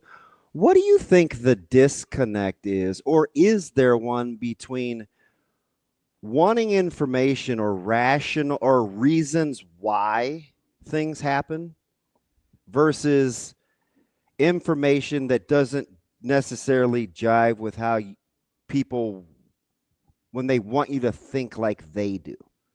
You know what I mean? It's like, so we're talking about this logically. And as you're talking about D-line and Winari and Petchuk, like I can feel collective eyes roll to Ravi's question about why do we trust what we haven't seen versus what we have seen. And I almost think some of it is we just want to be right? So I think you critics, thought the D-line sucked. Yeah, so you're you just going right to think about that you're just going to think that they, even guys that didn't play had nothing to do with how you felt about the D-line.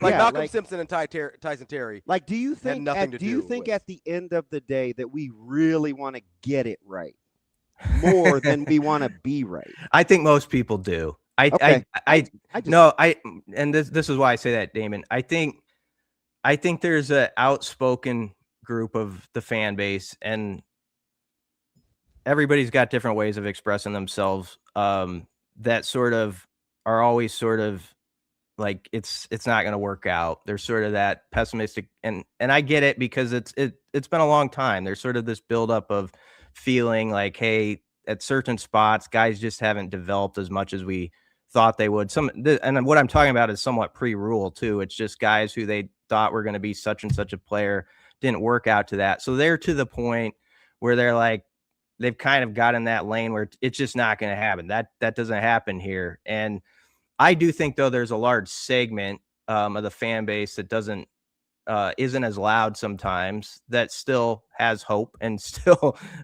believes like guys can develop, and they're open-minded. Let's put it that way about it. And I just think a lot of people are probably in a similar place. There's just different ways that they express it. Like some people are really in that mode right now where they want to talk about sort of like November still and what happened there. And then there's some people are kind of pushing it forward. Like I'm intrigued with like what Rob Orich and what Jeep Wade and what these new guys who are here and been hired to here and help change this are going to do. Like you sort of are moving your mind toward that. And that's sort of where I am. So I'm not going to like sit here and rant about the Penn State stuff anymore. That it happened. It wasn't good. Everybody knows the last 3 games stunk. I mean, they did. They're not acceptable. But there's been adjustments made, and now I'm interested in how can they get it right? Can they get it right? What's it take to get it right? That's why we get along. And I do think there's a lot of people who are in that mode, but there's not, so they can't say as much right now. You know, it's just sort of like you got to wait and see. And so you're not going to hear their voices as much. And by the way, I get all points of it, because this has been a frustrating, you know, I grew up in the age where Husker football is on top. It's weird for some of us to see what happened this Monday night with Indiana and all that. I get it. Like that messes with your mind a little bit, but I'm looking at these current coaches that they've got now. What do they have to do, and what's it going to take to try to fix this? That's sort of the mode I'm in. You know, I appreciate kind of the way you process things. I have such a hard time with, like, you know, you're talking about the way the season ended and things like that. And I'm like, 3 guys got fired for the way the season ended. Yeah. Like, you know what I mean? Like, and one guy doesn't want to be here, and we're like riding with that guy. Yeah, like I don't get it. I'm really having a hard time with kind of this dichotomy of well, nothing's ever going to change. It's like they fired 3 guys for the way things ended. Like there were consequences. They brought in, not only did they bring in 1, they brought in 2 offensive line coach, one that's considered one of the best coaches in the country, one that's considered one of the best recruiters in the country. They brought in 3 new offensive linemen with those guys. They brought in 3 new defensive linemen with a new defensive line coach. Like I sit here and I understand the frustrations about how it went. I completely get that. I also see that dramatic steps were taken to try and correct it. And like I just have a really hard time with the people that aren't even open to the possibility of, well, yeah, like they made changes. What else do you want them to do unless you just decide, hey, we don't want Coach Rule here anymore? Like, unless that's the only thing that will appease you. Like, I don't know what else people want. That's what I think. That's where I struggle. I mean, I think you can have skepticism and an open mind at the same time, right? Yeah, I mean that you can carry those 2 things, and that's fair. That's probably the right spot to be in right now, to be honest. And I think those inside the program would understand and know that's where people are after what happened last year. But yeah, with your point, Ravi, he made some big moves, and as Damon said, you with the special teams coordinator, you put something that was a pretty lucrative offer in front of somebody, and they didn't take it, and so he's a very good coach. He's been very good at his specialty. I'm not saying it to just be lockstep with somebody. I heard, I've heard Sam's opinion on it, and I'm he was really good Monday. Yeah, he was. Not to say, it was it was a good I thought Monday was exceptional. But I know he wrote something that's been in my head. You have to let your D coordinator be the guy, like do it his way now. Like, like how the staff is put together and let that roll wherever that goes, whether it's good, bad, or in the middle. That's the way this has to proceed. And so I think that's a big part of this conversation. And so I can't fault Rule for anything with that, because that's the way he should be with his D coordinator, and that's the way that process should have gone. And then you put something in front of a guy to have the opportunity to take a pay hike and all that stuff, and he didn't want it, and that's fine. That's the way this business goes. But I did think they tried on that one, and it didn't happen. So I mean, I can't just raise my arms and get all angry about it, because I think they took their shot on that, and it's not working out. And so you move on with the guys that you have and see what they can do. Yeah, it was just fascinating. I'm like, we didn't really like the way that the special teams went the last third of the season, but we were willing to give it a pass because I think we were willing to give it a pass because it was so poor before. And because we liked Eckler. I don't know. I mean, I think that's a lot of it. I think maybe. we like Eckler, and so we gave it a pass. Yeah, that's real time. I mean, they definitely made a jump, but you're right. At the end of the year, it wasn't as good as they want it to be. Eckler said that himself at the Bulls site. But we explained it away. Mm-hmm. Yeah, I'm like, we must really like being miserable because we're picking sides to argue, and none of it was really good. Yeah, I think he's a really good special teams coach, and almost every year he's going to have a lot of success there, and I think it's a loss. So this is, again, an area where I think you can have 2 opinions. You can be like, that's a loss, but also did the head coach and whomever's involved do everything that you would say is reasonable to try to have that situation work out? And I think so too. So that I think both those things can be a shared thought in your head, and that's where I am with that too. Is it crazy to think that? It seems like the sentiment among the fan base is now that Mike Eckler's gone, it's going to revert back to what it looked like before. And I guess I'm having a hard time getting there. Like, correct me if I'm wrong, there are other good special teams coaches in the country, correct? He's not the only one. Yeah, you can be good at special teams and with a lot of guys are running that. I understand if you look at Eckler, what he did at Tennessee, they were top 10 in a lot of stuff. So it was good. He has a great resume with it. So I get it, but yeah, it doesn't have to mean that you fall back to 24. I always get my years confused now. But I mean, some of that too was like they simply couldn't snap the ball that year. I mean, that was like honest to goodness, like half the problem. And so they rectified that. That was a big start. Clearly Mike Eckler has a great brain for like seeing scheme and ways that like the Michigan State where they blocked a punt and stuff like that. We'll see if it can carry over. There's guys who were in that room with him who are very smart guys, with Nick Humphrey, Josh Martin, Brett Maher, who a rule called like a secret weapon there.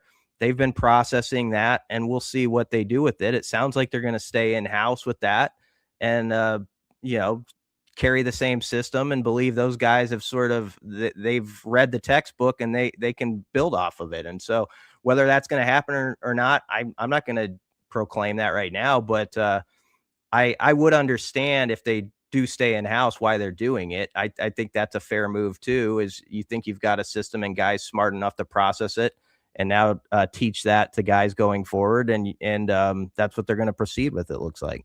BC, last one from me. When you're taking a look at, he's very, very, Coach Rule was very specific on spring ball, why he wanted it.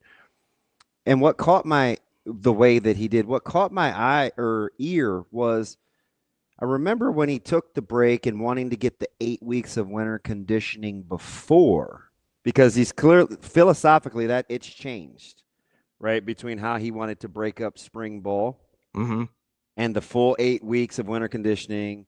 He had done the studies on injuries pre and post, guys taking a break the week before. And I asked him about it a couple of years ago. And he was telling me about research.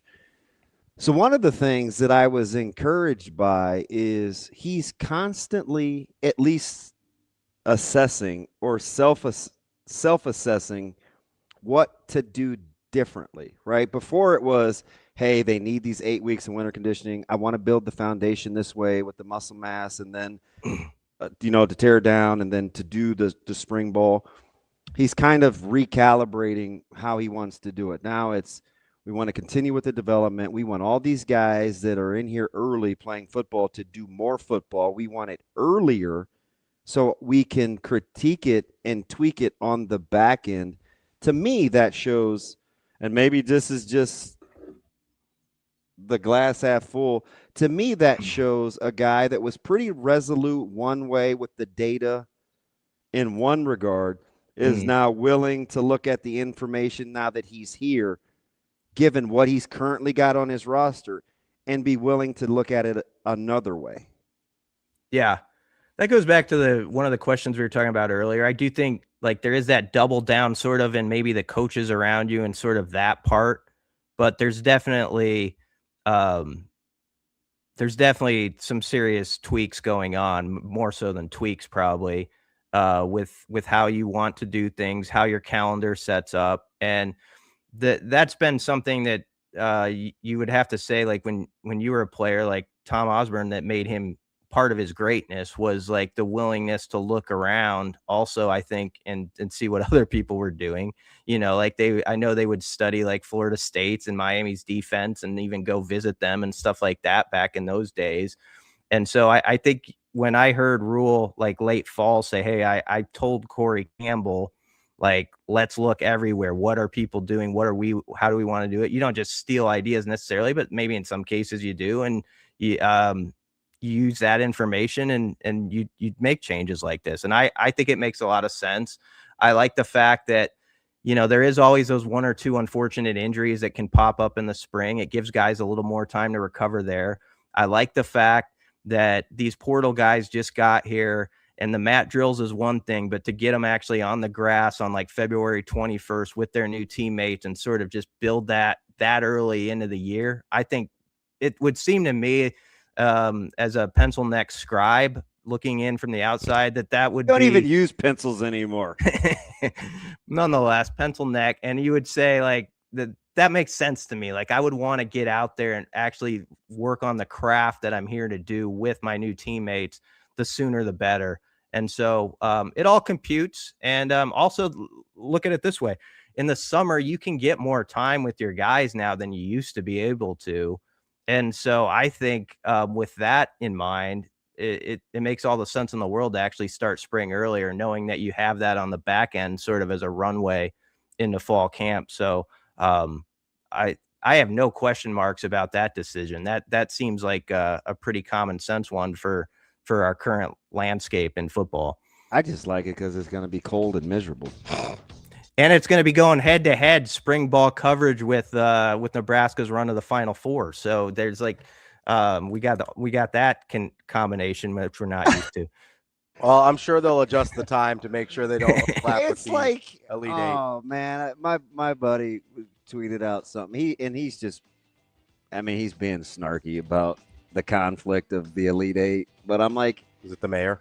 They play at 5:09 and 7:49. If Nebraska makes this run, they'll be just fine. I'm like, do we have to just keep eating our own? Oh, I'm joking. I'm just saying that when spring ball's going on, if Nebraska's making a run, you might have a smaller media contingent than we're used to with football. But maybe that's a good thing, huh? Hey, glass half full. Be careful. That's our guy, Brian Christopherson, Husker 24/7. All right, then, barrel chest. Appreciate the time, as always. We'll see you later. Have a good week. We'll be right back. We got to get to Kevin Suits from 1011 News in Lincoln. That's DBM Ravi Lulla. It's Hurrdat Sports Live. Yeah, I mean, we went a little bit shorter today than we normally would just because of the 3 games and whatever it is, 7-day stretch that we have going on right now, especially with an early one coming up on Saturday. I mean, it's still all about the preparation for the one tomorrow night, but at the same time, you have to have, and that's the benefit of having a great staff like we have as far as our sports science, our training staff with Kurt in strength conditioning. I think you see our guys, how well they've played late in games, and I think that's a credit to our support staff. So, you know, we plan out, we have a meeting as far as what we want to do as far as loads on their bodies, and we follow it to a T. When they get close to where they want to be, our sports scientist, Matt Tomey, comes up and says we need to get ready to start shutting it down, and we'll do more mental reps if we haven't gotten through everything as far as the game plan. And, you know, I'm such a firm believer in our guys being fresh out there on the floor, both mentally and physically, and our guys have been good. They've had a good couple days of practice.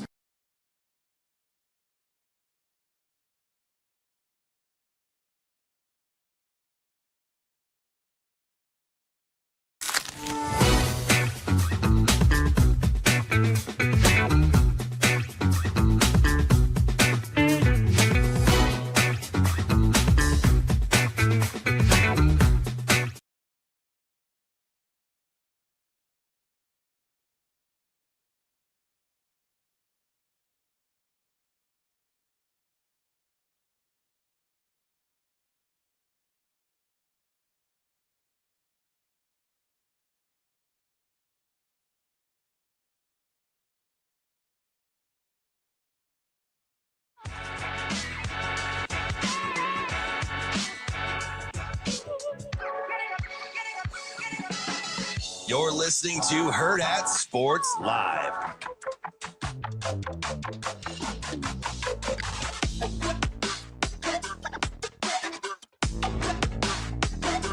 Welcome back, Hurrdat Sports Live. That's DBM Ravi Lulla here at Hurrdat Sports Bar and Grill. We're joined now by Kevin Suits from 1011 News in Lincoln. What's up, Kevin? How we doing? Good morning. Doing well. How are you boys?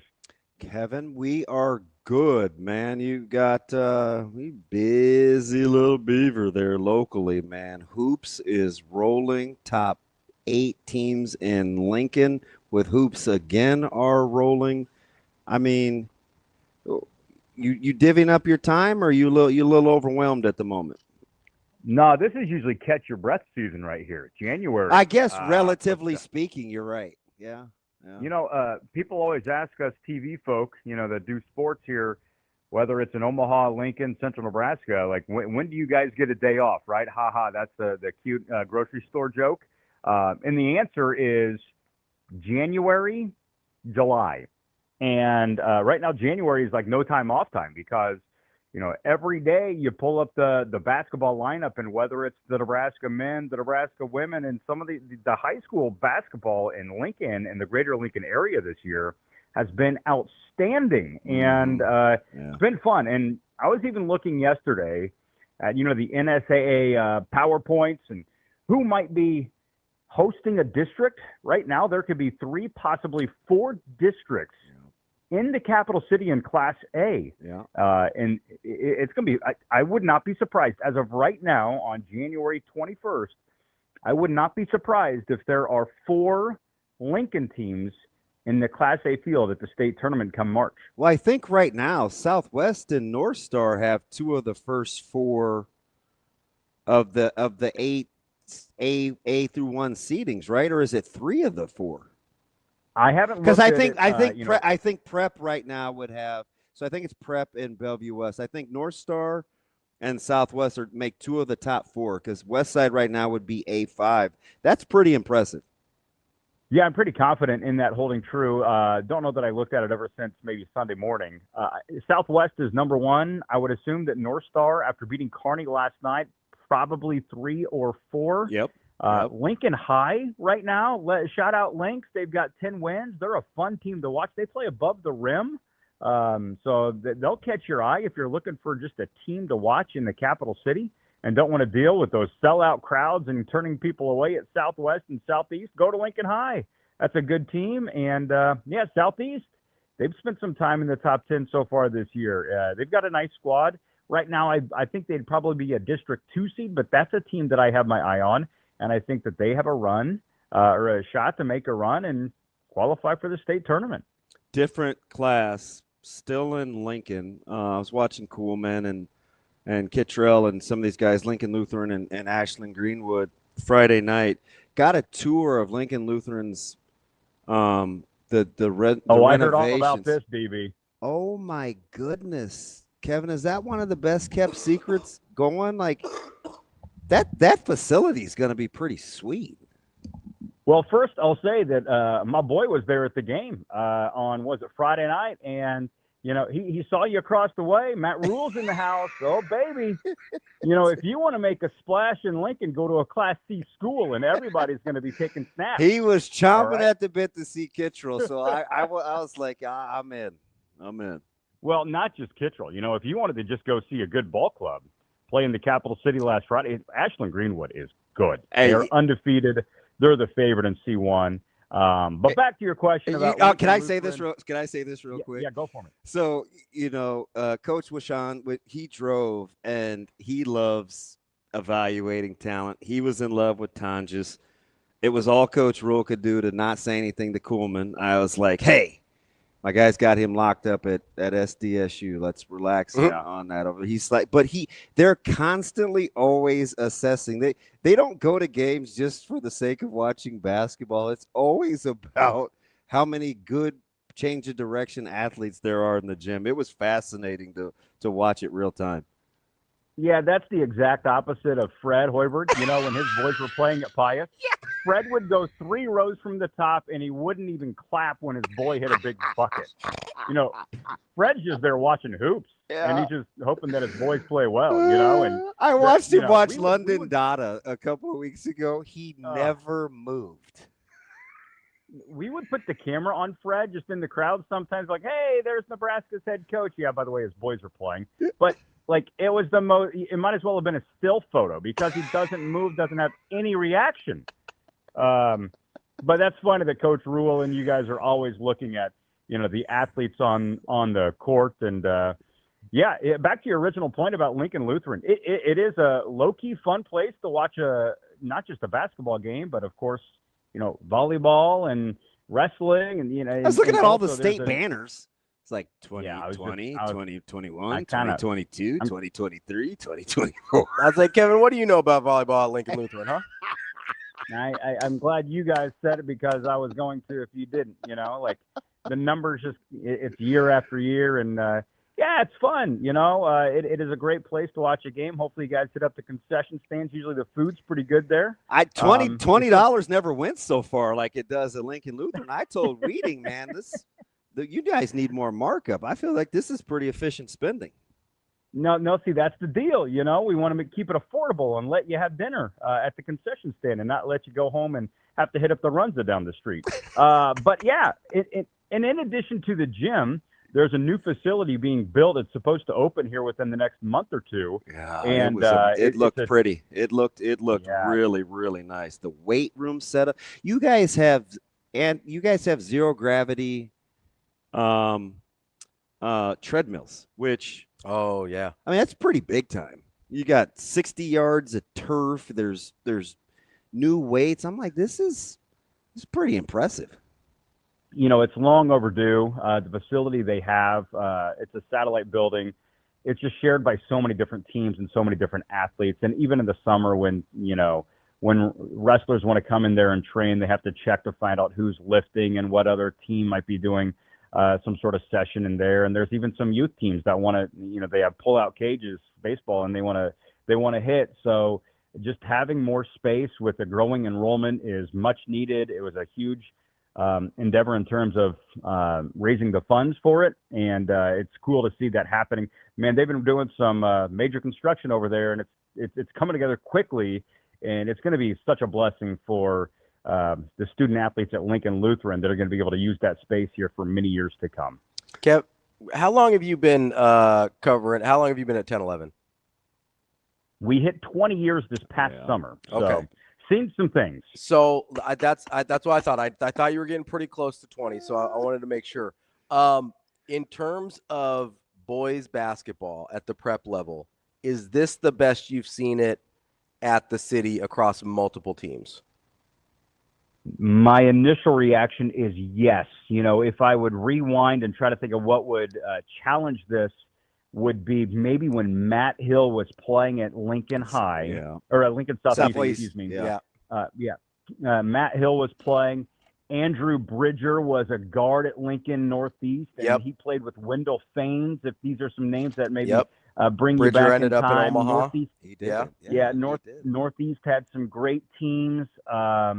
Lincoln Southwest went to the state finals with Dwayne Bach as the head coach in maybe the lowest scoring state championship game in the history of basketball. That's in the 30s, right? It was like 39-35. I don't remember who they played, but it's like the game was kind of it wasn't the most appealing basketball game. But Lincoln Southwest had a team. Jordan Tyrants was on that team. He later played at Nebraska. That's Pat's son. Yeah. So I'm picking and choosing different teams. Mm-hmm. But, Robbie, your question is like one singular year. Yeah. And that's where I would give this the nod. The one knock on maybe this year is like, who's the standout, in Lincoln right now that everybody wants to see, like the 4-star? I don't know that there is one individual player that is like must-see TV. Instead, you just have a collection of really good players, and they're kind of distributed across the city, which has actually made for a fun and entertaining season. It could serve Lincoln High School basketball fans well when it comes to the state tournament, because it may not just be a one-trick pony. You may have multiple teams to keep your eye on. Some of the top names, the Sanders boys at Lincoln Southwest, I love the tempo in which they play with. They're so smart. They're very skilled. They would be at the top of the line. I feel like Brady Nick at Lincoln High, multi-year starter. He's gotten pretty good. And just happy for a player like him that has endured some pretty challenging seasons and is now, he's averaging more than 20 a game. He can score inside and out, and he can throw it down too. So those are a few of the names that, pop in my head that are, just go watch them. But overall, Lincoln has good talent. And the talent is spread. Oh, I shouldn't leave out Jordan Castor. Such a talented guard for Lincoln North Star. He runs the show. Yeah. So watching him in the summer, the last 2 summers, I wondered how it would translate with a little more, and structure's not the word, a little tighter whistles, not as open stylistically. And he has zero problems making the correlation between AAU and high school. He is a treat. He is a treat. Smart player, can score a variety of ways. I like to think that if Jordan Castor was maybe 3 inches taller, I think the college opportunities open up quite a bit. I think he's about 5'10", but definitely a strong skill set. And you can tell with North Star, everything runs through him. But he's not afraid to distribute the basketball. That's what's really cool. That's kind of grown. He's added that to his game. You've got a bona fide scorer in Jordan Castor, but he doesn't have to be the scorer. And he's fine kicking the ball out and letting his boys do some work. And I guess when we were in December and some of these city matchups were happening, we didn't realize at the time, we just thought it was good basketball and teams that are pretty good. We didn't realize at the time that these are some of the best teams in Class A. Now we can realize it, and you almost wish that those games could get replayed. Now, and maybe we'll get that. Maybe we'll get that in the postseason. Maybe get a little district play going there. Last one for me. Go ahead, Kev.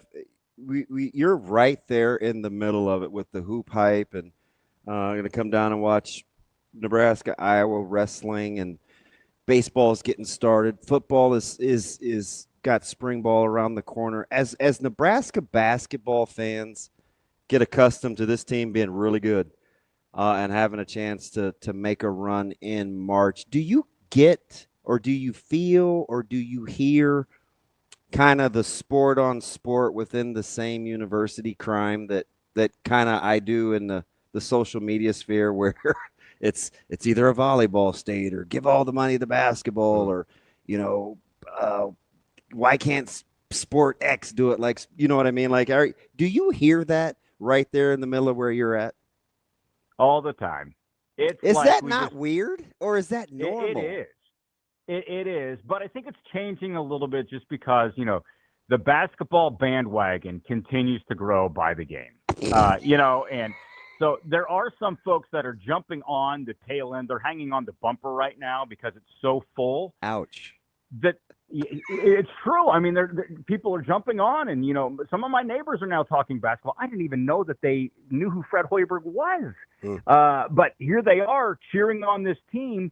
And those folks really don't care about the football, the volleyball, the basketball, the wrestling. It's just like, oh, there's a good team locally. Let's check them out and let's kind of join in on the fun. It's the people that I think are, the tried and true Nebraska basketball fans that have watched this team struggle through some of the Big 8 years, and then the beginning of in the Big 12, and then the beginning of the Big 10 era, and some of the challenging seasons.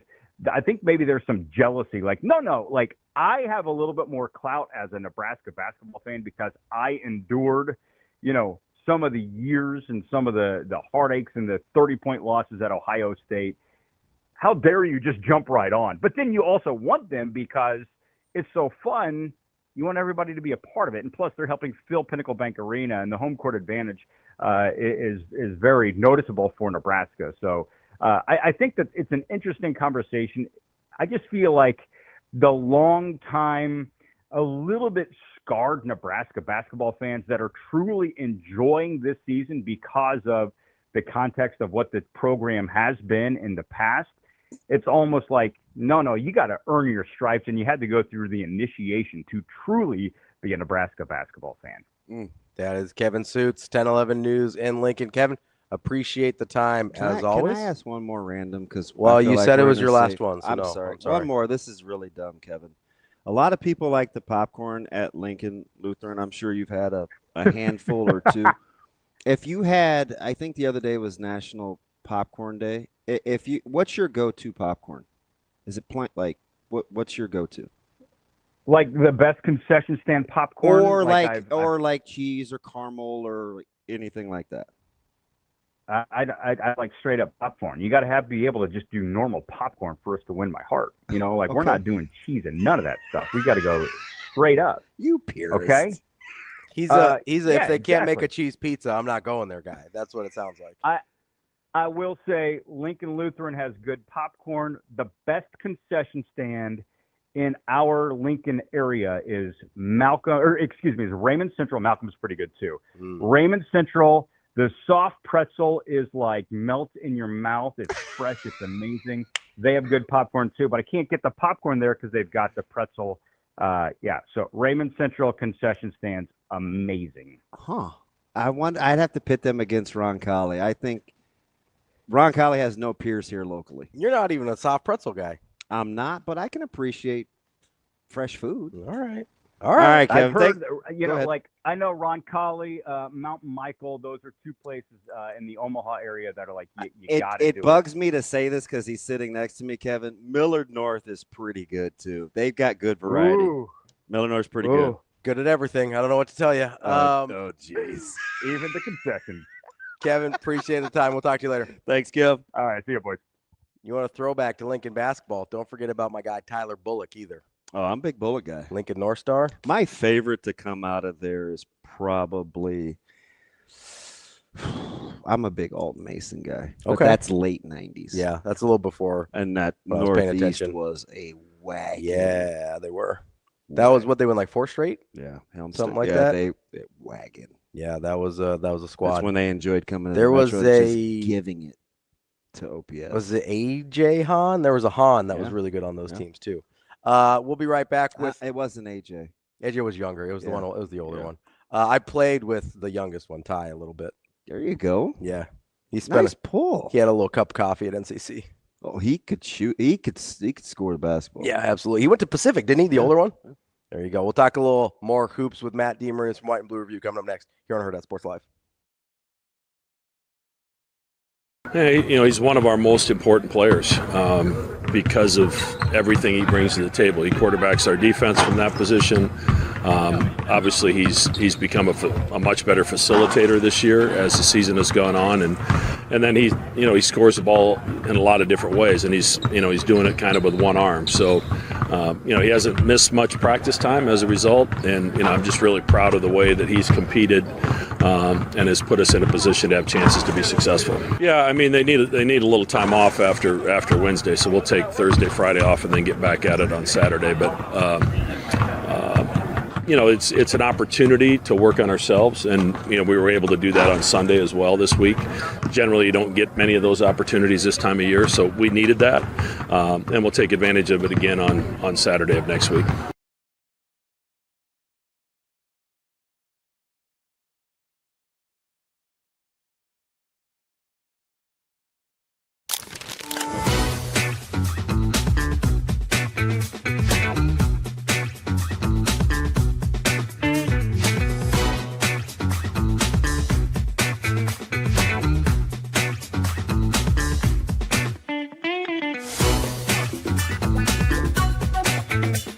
I mean, their size, first off, you got Steinbach, who's one of the best players in the league as a freshman, and then Kepnong down low is just another monster in there. And then they have so many talented guys with Diallo. Clyde obviously got hurt, but then you have Yates coming back from injury, and we know he can get going. He killed us last year when he played for USC. So it's a super talented team. They're tough and they're well coached, so it's going to be a challenge just like every night in the Big Ten. Yeah, I feel like I've kind of gotten to a pretty good routine, just knowing how to listen to my body. So if you have an off day, you got to take it, and especially if you play a lot of minutes the previous day. So I've gotten pretty good at just listening to how my body feels so I can give it time to recover, and that's the main thing. You just have to have time, and we won't have an off day, but it'll be an easier day after Washington, so you have to still take it lighter and just make sure you don't overdo it to where you can still be fresh for the most important times.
Oh, yeah, I think we responded good. You know, we had a tough film session on Sunday, and we got to bounce back. We know this is an important one that we got to get, so I think we've been locked in.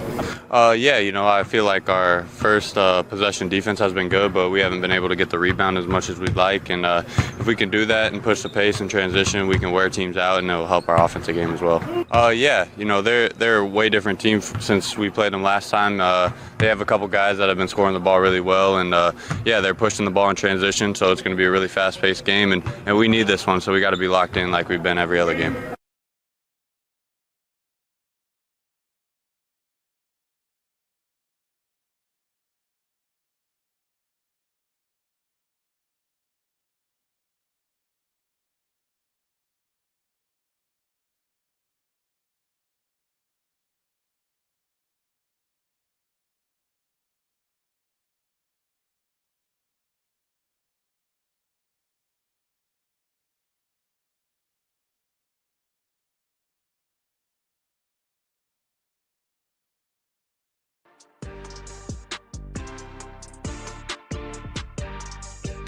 Welcome to Hurrdat Sports Live.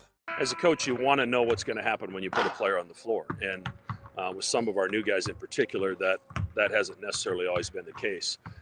So, you know, you end up trying things. And really, you know, Austin's, you know, his turnaround in the season came because we weren't playing well at all against Nebraska, and we threw him out there.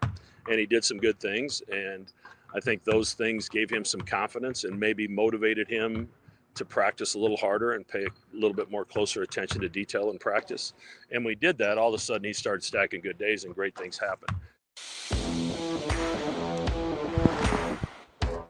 Welcome back, Hurrdat Sports Live, presented by Next Gen Male Medical. That's DB. I'm Ravi Lulla here at Hurrdat Sports Bar and Grill. We are joined now by Matt DeMARINIS from the White and Blue Review. Matty D, what's going on, buddy?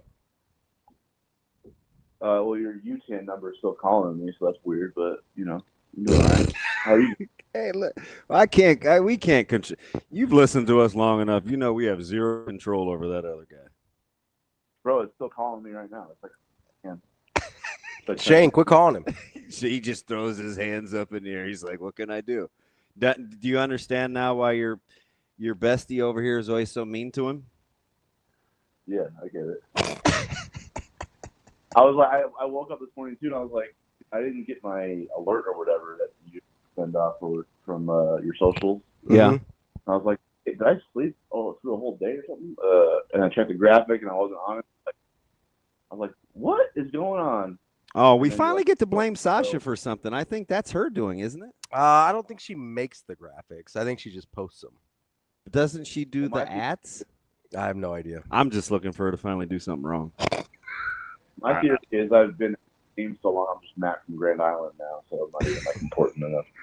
Wow. We're just gonna bring you up on the like we have Derek from Alliance, it's Matt from Grand Island.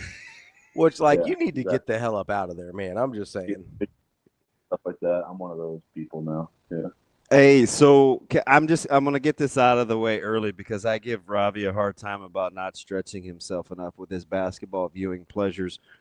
We had lost you for a little bit yesterday, and you're like, "Oh, hey, sorry, I was watching Xavier and Creighton women's," and I was like, "Only you could get away with that." People just moved right along. If I would have said that, I'd have got some crewing or rowing or bowling. That's not true. Yeah. No, because they're definitely afraid to go against you, Matty. Because it was local. If it had been local, you hit me with Pac-12 rowing. One time. There's nothing local. You also hit me with so I was watching this replay of the 1991 NBA All-Star game, and I was like, what are you talking about? It's local, and that's his job. Of course he was watching Creighton women's basketball. That makes sense. Do you see why we get along so well, Matty? I have more time on my hands than I ever have in my life right now, so that's one reason. But I don't know. I feel like I've always been that kind of weird dude who will watch sports no one else will watch. So, BB, I'm with you on that one. Did you watch?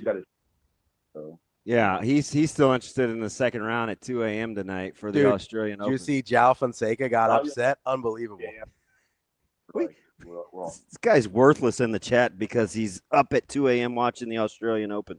Hey, did you Lerner T and had a really did you impressive watch outing any yesterday. of Kansas and Colorado last night, Matty? No, I saw none of that. All right, so you're obviously super familiar with Peterson. Robbie's got a couple of hot takes about comparing DeBanza to Peterson. Is he all wet or what? I think Peterson's super nice. I'm not like I see what people are talking about with DeBanza, and obviously he's had some ridiculous games, but I don't know where I fit on who should be number one and all that right now. I think it's really tough because I think there's when you stack that group together, it's weird that they're all that good while being that different from each other. Do you know what I'm saying? I would agree. Yeah. Stylistically, they just don't do it the same way. I also want to make it clear, I was talking about to help your team win a national title, not number one overall NBA draft pick. So that was the context. I don't even know what the take is. What is it? My take was I think DeBanza has a better chance of leading his team to a national title with the way he plays than like Peterson would with the way he plays. Ooh. I know, right? I don't know if I would agree with that. All right. At first blush, I don't either. I think it's kind of wild because one guy is much more apt to go Carmelo Anthony Syracuse than the other. Yeah, I think. I don't even know if that's debatable, is it, Ravi? I think the Carmelo Anthony, not the comparison is debatable. I think the Carmelo Anthony Syracuse model isn't the most likely to get you a national championship. I understand that. I'm saying he was an outlier, Matthew. One for one. Full government? My point is I think you're more likely to like in the Kemba Walker type of mold. And I think DeBanza can put his fingerprints on a game in more ways than Peterson can. That's my argument. You just like to be different sometimes. I'm not. My favorite delivery from you is when you think something is so ridiculous, you don't even really acknowledge it. It's a little T.O.-ish. It's like the long pause, and then it's just it's a little Coach Osborne-ish. I'm not gonna kid you. When you guys have these, well, sometimes you guys say things, and I just have to think about it for a second. So I'll file that away. So I won't say wrong right now, but I will come back at you later. Like DV, one that I almost hit you guys up at like 12:30 last night because Baylor got stomped. Mollywop by Tech. Yeah, I was enjoying that. Yeah. At home. Had a take that Baylor was really going to go through it in the Big 12, and we kind of just dismissed it. You know, like they're Scott Drew will get them right. You know what I mean? They're getting whipped like nightly. So DB low-key had a good take on that one. Dude, he's had 12 new guys. Yeah, they're spiraling. And I only watch them, as you know, because you've known me for a while now, just to be right. Like that's yeah. Yeah, you're like put it on them. So, by the way, did you see Jefferson had another double-double for Iowa State last night? I feel like he's the most overlooked of the college guys right now that is really a stat sheet stuffer. No disrespect to Kingston Flemings at Houston, who I like Kingston a lot. Listen, he's top 5 NBA. Write it down. I like Kingston a lot. Dude, Houston is legit. I know. You saw Jefferson full time again, real time against Creighton. He was easily the best player on the floor. Yeah. I feel like Iowa State, and I felt like this for a couple of weeks. I know they took some lumps in that Cincinnati loss isn't pretty, but I feel like they're the most under-talked about elite team in the country right now. Like, I never hear about them. No one's posting their clips. No one's gassing them up, and they're just like doing their thing. And they have two guys, I think, Milan and Jefferson, who are absolute nightmares. Matchup wise, I think Lipsey's a menace. If he was healthier last year down the stretch, Iowa State's different. He's like a Wolverine. He is just like relentless. Yeah.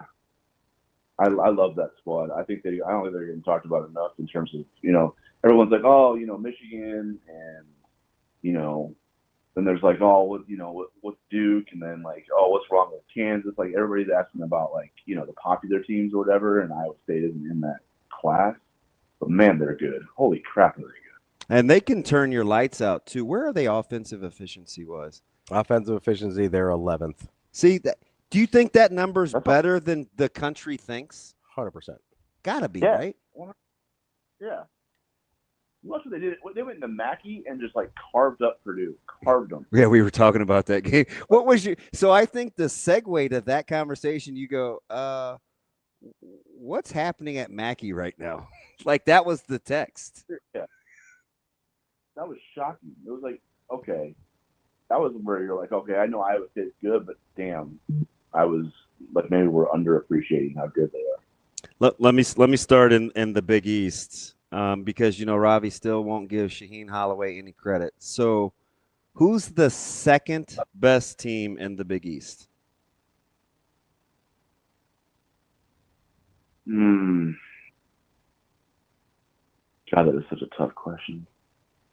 I mean, it's probably Villanova because of they've beaten Seton Hall on the road and they don't have that many losses.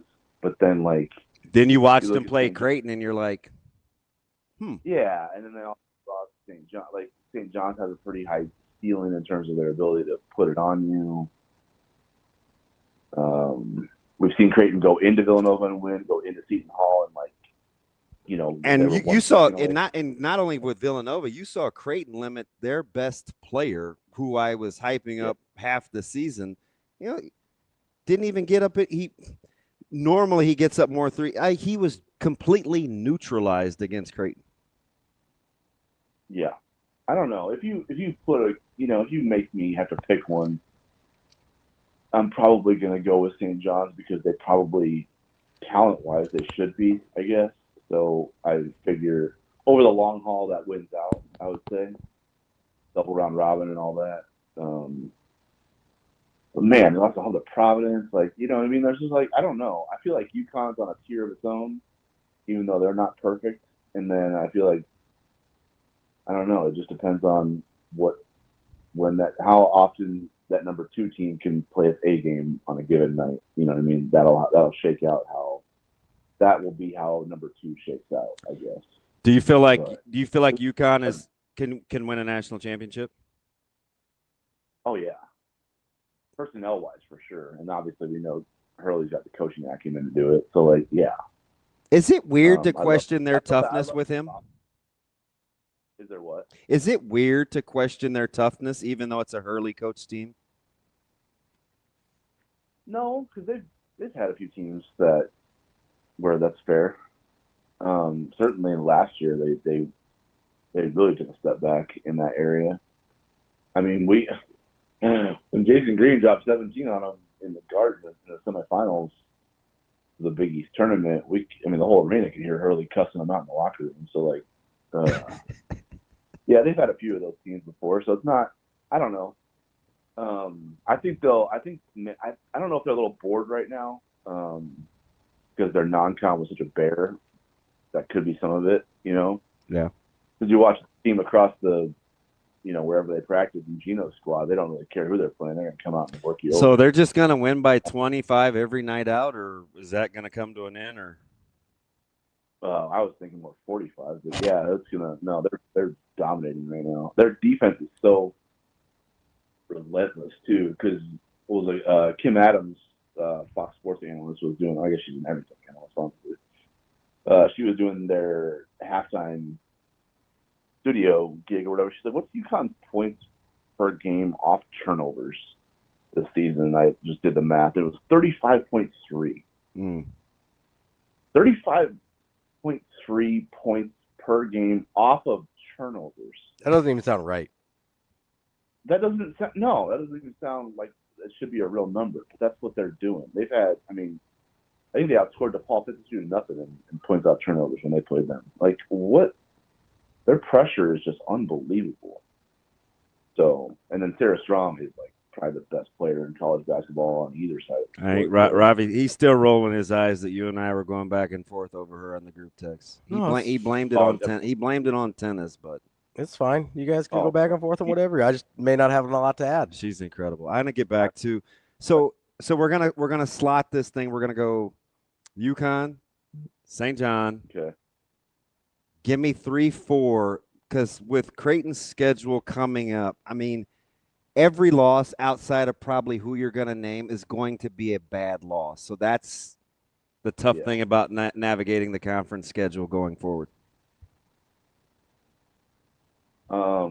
You know, it's funny because Providence, I feel like, is so talented. I just cannot understand why they lose. 3-4. I'll go Seton Hall because I think if you have a defense that travels and just an identity in that regard, I think you can win a lot of games that even maybe you shouldn't.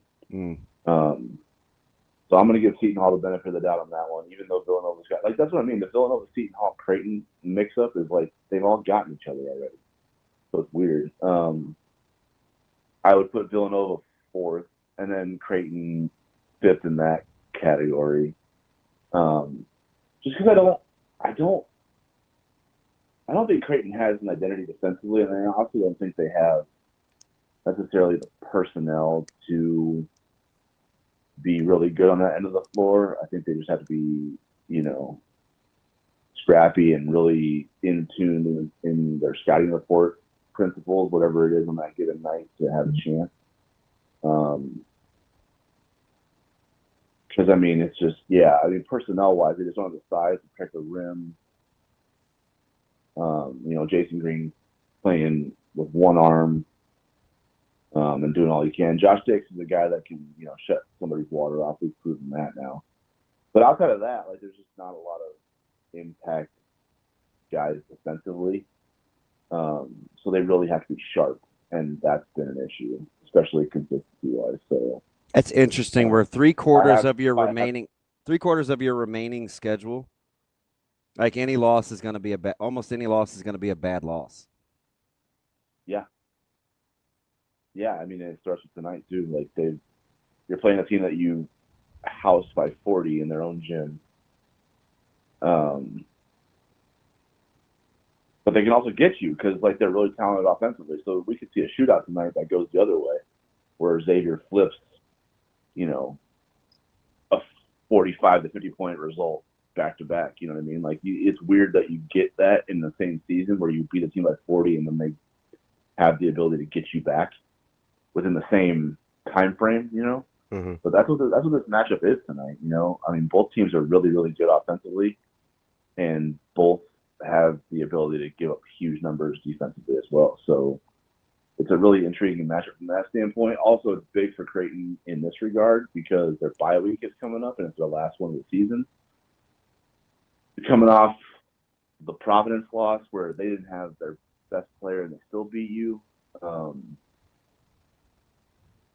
So, you know, it's a big – if Creighton has any hope of, you know, making it to the tournament, and they're not dead yet. Their metrics are still within range. If they get hot, they can get a bid kind of thing. But they got to win tonight, and they have to go into that bye week, and they have to tinker with some things and sharpen up some things and figure out who they're going to be the second half of the season personnel-wise. And then they have to roll the ball out in Milwaukee when they come back on the other side of the bye week and get that thing rolling, you know, in the right direction consistently. It's kind of funny that this matchup is because that's where their season kind of changed from a hope standpoint, I guess, was when they went to Xavier, beat them senseless, and then beat Marquette pretty badly in Omaha too. It kind of got the ball rolling for them. So it's funny that they're at this point of the season now where they have a setback at Providence, a game they should have won, and now they have Xavier, Marquette back-to-back again with a bye week in between to get themselves figured out a little bit and shore up some things to kind of set up the second half of their season. So this is a big, big game tonight. Matt, when you're looking at what has led Creighton to this point in their season. You kind of mentioned this a little bit in an answer in one of your answers a minute ago. Like, do you go back all the way to the offseason in the roster construction, or do you look at this team and say, hey, there was a version of this that does work better if maybe you get the Owen Freeman you thought you were getting? Like, have you started to try and pinpoint where you think it has gone wrong up to this point? I'm trying. I mean, if I'm ranking the things that I think set it back. Yeah, give me your top three. Give me a 1, 2, 3. I mean, the Owen Freeman injury is probably a bigger deal than people are, because I see what people are saying about him, you know, online and everything. Yeah, he's getting killed.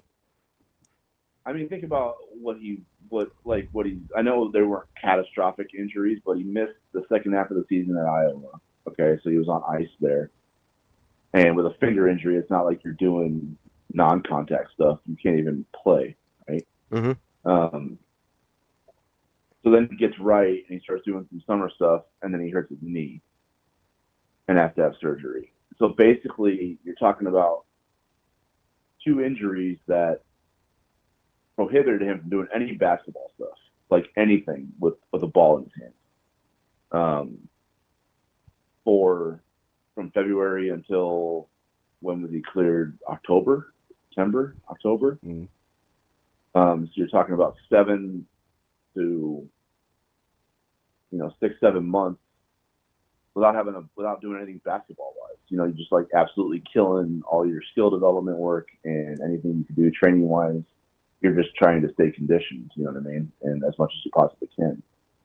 So I think that knocked him out of his rhythm more than anybody's willing to give him credit for. And not to mention he's in a new team now, new system, new principles. You're talking about continuity and chemistry with a new roster, a new set of teammates. And I just don't think he's ever been able to get his footing or his rhythm.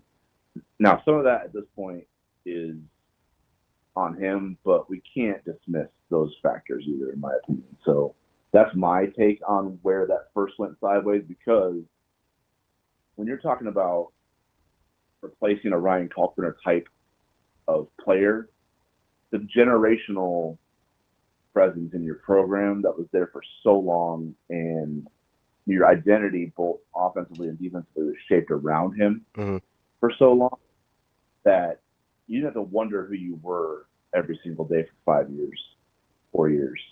You just had to put pieces together around it and sharpen things up around it because you knew who you were supposed to be. I don't think this team has ever figured out who they're supposed to be. And I think that is why we see the kind of roller coaster ride of performances this season where you're like, oh, you know what I mean? So that's a big one. That's number one. That might be on a tier of its own, honestly. Jasen Green had an awesome summer and awesome offseason and really a really good start to the season too. And so his injury is a factor because he's doing all he can, honestly. Like he makes that offense go pretty much at a point forward who can score around the rim and stretch the floor. Like that's big time for Creighton. That helps them be as good as they are offensively to offset the issues on the other end of the floor. And then the biggest one, obviously, is Jasen McAndrew because, that foot injury creeped up on him probably like the first official practice. I think is when he first heard it, if I'm not mistaken. And he kind of just battled through it all camp. And you kind of had up and down camp performance-wise because of it. But when he was up, he was All-American up. So losing him was huge because he's probably your best NBA prospect on the roster. And he's the guy who can, he was developing his game to score around the basket more and score off the bounce more, in addition to the lights-out shooting. And he also, I know he wasn't known for his defense last year, and it probably isn't the thing you're going to talk about, but 6'10" with that wingspan, he had an ability to impact the game defensively, especially closer to the basket. And that's just what they're really, really missing right now. It's kind of like an open highway to the rim, and they just have to kind of hope Jasen Green's vertical walls are good enough to deter shots. That's their best chance right now. So, yeah, the Jackson McAndrew injury is massive. No one even talks about it anymore because it happened so long ago, and it's been out of sight, out of mind for so long. But that one was huge. In addition to the Freeman train never really getting rolling because of all the injuries he went through, and then Jasen Green obviously being hampered as well. So there's just it feels like every time they get a step forward, there is a setback of something that they can't control. Whether it's Hudson Greer plays well, then he gets hurt. Jackson McAndrew out for the year. Owen Freeman never really getting into a rhythm. Jasen dealing with the injury. There's been a lot of things that have been thrown at them from an uncontrollable standpoint that have kind of thrown them off tracks for a team that didn't have a big margin for error in the first place, maybe. All right. So Ravi went, I'm going to jump to the Big Ten here. Ravi went Nebraska, Michigan, Michigan State, Purdue, Illinois, top 5. Start there. Agree, disagree, why, and then how does that rank with where you see the best teams in college basketball sitting? Am I doing best teams right now, or yeah? So start with your top 5 in the Big Ten, because it'll give me a good gauge on what you think about Nebraska for the second question, which is nationally. Okay. Michigan, Purdue, Nebraska, Illinois, Michigan State is where I have it. Okay. Michigan, Purdue, Nebraska, Illinois, Michigan State. Yes. Okay. Nebraska's beat Illinois and Michigan State. They have Purdue and Michigan obviously coming up. Where do you think that puts Nebraska nationally? 2 seed ceiling, 3 seed floor, 4 seed floor. 4's the floor. I think high 4 is the first 4. So that would be top 15 probably, right, for you? Mm-hmm. Yeah, that feels right. Yeah. I think that's who they are. Because I think they're going to lose the second half of the season. I think they'll probably lose 3 or 4 or 5 times. But I don't think it's going to change how good they are at all. It's just because their schedule's going to get harder. Yeah, that's interesting. You're pretty emphatic. You're like top 15. That's just who they are. I mean, they're just operating on. They remind me of the 2020 Creighton team when that team obviously Nebraska hasn't lost yet, so it's not quite apples to apples. But they had in the non-con they were down at half big against Oklahoma and came back and won a shootout at the Pentagon, and that Kansas State game went down to the very last possession. I don't think they were as good as they are now in the non-conference. I think they've gotten a lot better, just because their confidence is up, and then Jamarcus Lawrence has played at a really high level since conference play started. He's been, there's a lot of guys who kind of are more comfortable in their roles right now, and when that happens, and you have a team that's really unselfish like they are, the sky is the limit, honestly, because basketball you don't always need the best run and jump athletes to be a really good basketball team. You just got to be on the same page. That carries you pretty far. So even though they don't look like the most athletic bunch in the world, they're on a string on offense, defense. There is no question about who should be where and who should be doing what. They're really impressive. They remind me of the 2020 Creighton team, because when that team got rolling, they had Christian Bishop at center. They were undersized everywhere. Their best lineup was 5 guards. And they just ripped through the whole world. They turned themselves into after they got beat by 30 at San Diego State, and then by the end of the year they were a 2 seed projected to play in St. Louis, before COVID shut down the whole world. So that's what Nebraska feels like to me right now. They're just absolutely on a roll right now, and I don't think it's fluky. I think they all I think they like each other. I think they play well together. I think they complement each other skill-wise. The personnel does, and that's why they haven't picked up yet. And if people think, I know that the Tractors are looking at their schedule going, "Oh, here comes the free fall," because it's going to get a lot harder. Like, they can win in Michigan, absolutely, absolutely. Yep. That's going to be like personnel-wise, matchup-wise. If you go across the board, they're like, you want to check off more of Michigan's boxes than Nebraska's, but the way Nebraska plays, they're not going to be like, they're not going to roll into any gym. I don't care who the team is. I don't care how talented they are. No one's going to dog walk Nebraska this year. Like, they're going to have a dogfight on their hands every single time they play Nebraska. So at worst, their floor is like, you're going to have to fight for your life to beat them, and their ceiling is you're probably going to get beat by 20. So let me ask you. So Maddie, I got this from like the Peyton Sanford early talk. I said, this is probably a handful of games in. I said, the deceptive thing about, I said Peyton Price, is his length. He has long arms. He doesn't look like it. It's pretty. It's very deceptive, and it brought in the whole length versus height thing. When you're playing college basketball now, it's 2025, 2026. Sometimes they coexist. Are you taking length or are you taking height?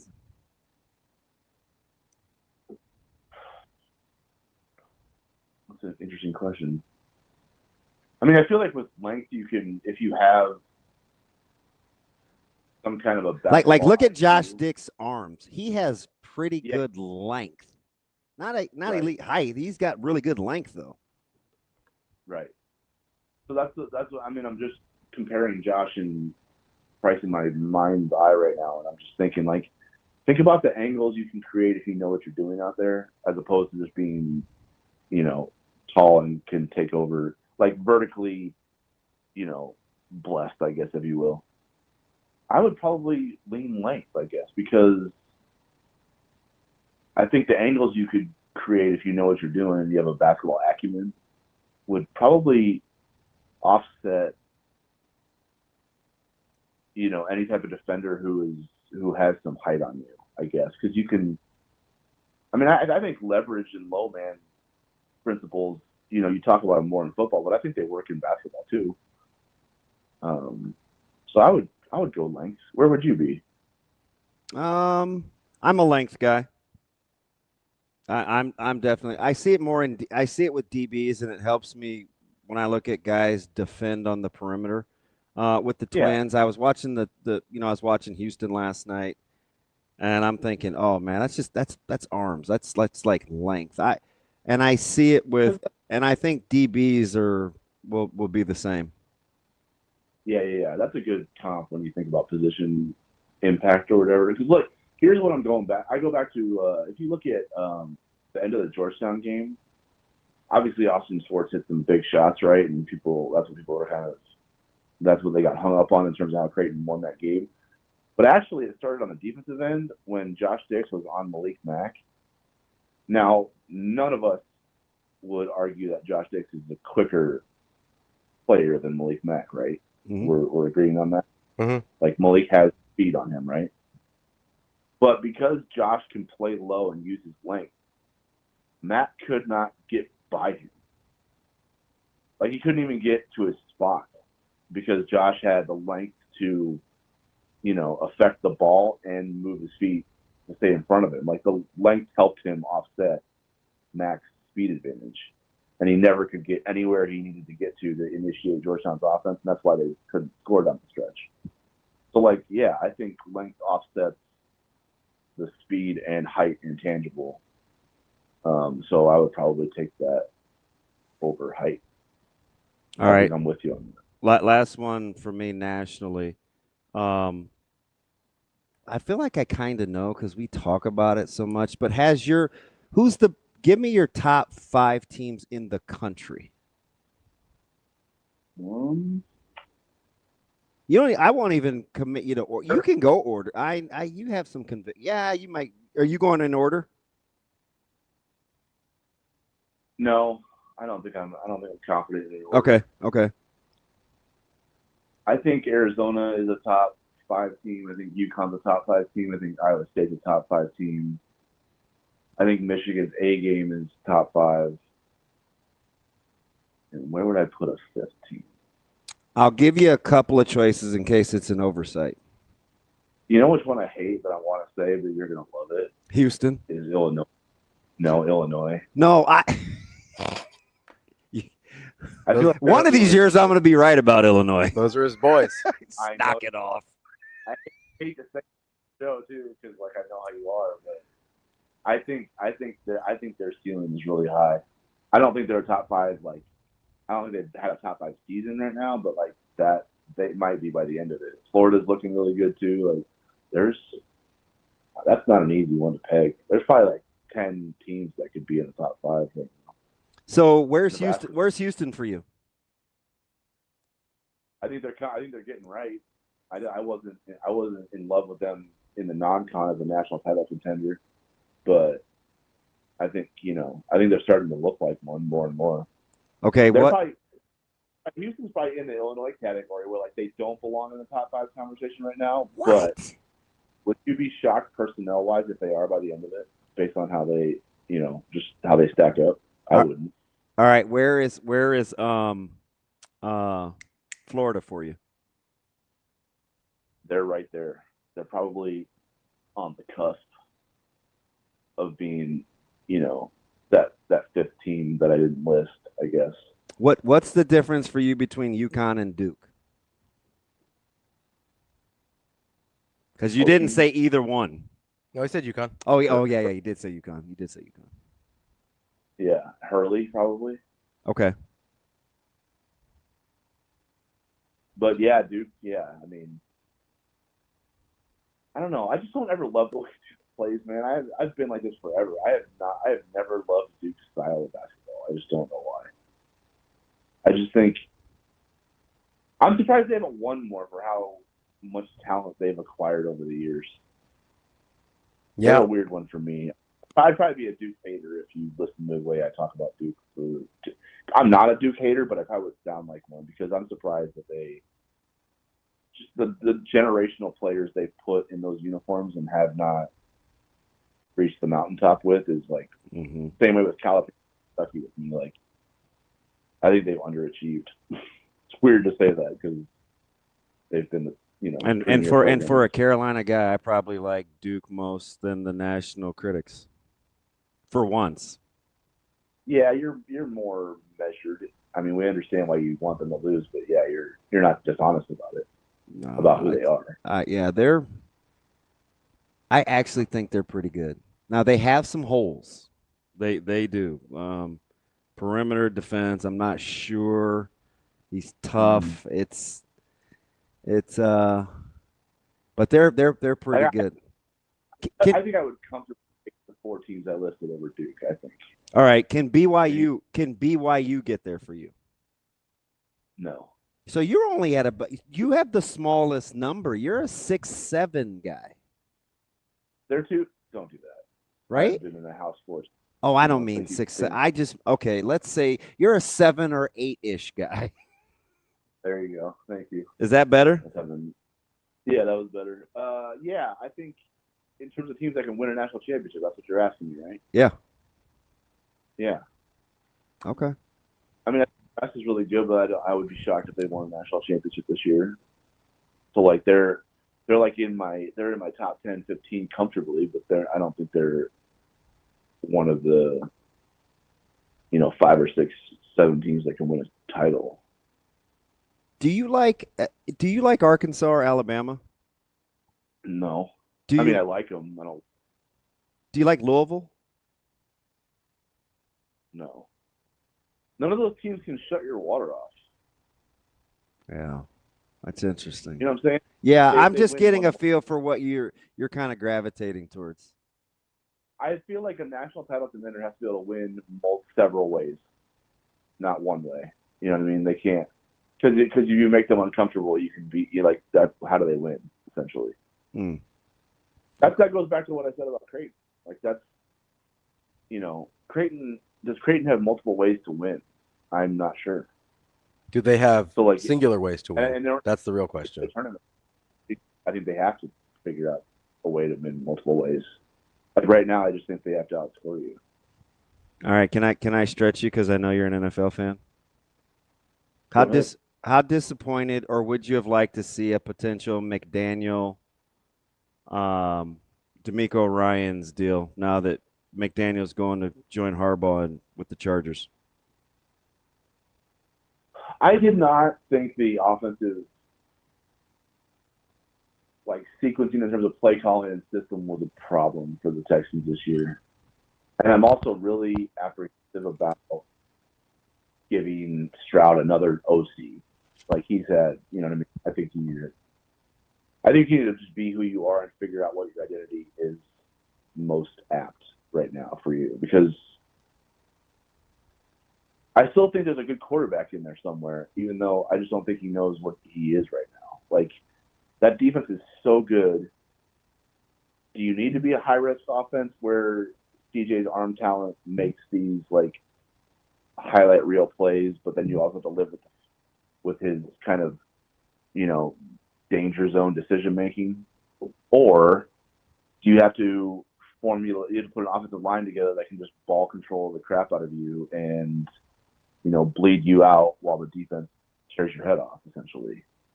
I think that's what Houston needs to answer this offseason. I don't think an OC change is going to be good for them. They've had too many already. They're too far into their tenure with this nucleus that if they switch up OCs again, I think it's just going to be the same thing. Is there a coach you don't want going to either Baltimore or Pittsburgh that you think is even a legit threat to Houston's prowess? I mean, I don't think it's going to happen anymore, but McDaniel in Baltimore would have kind of scared me a little bit. It's amazing what a hot commodity he was. I know it's crazy that he's probably not going to be a head coach. That's interesting that he's probably going the OC route. All right, buddy.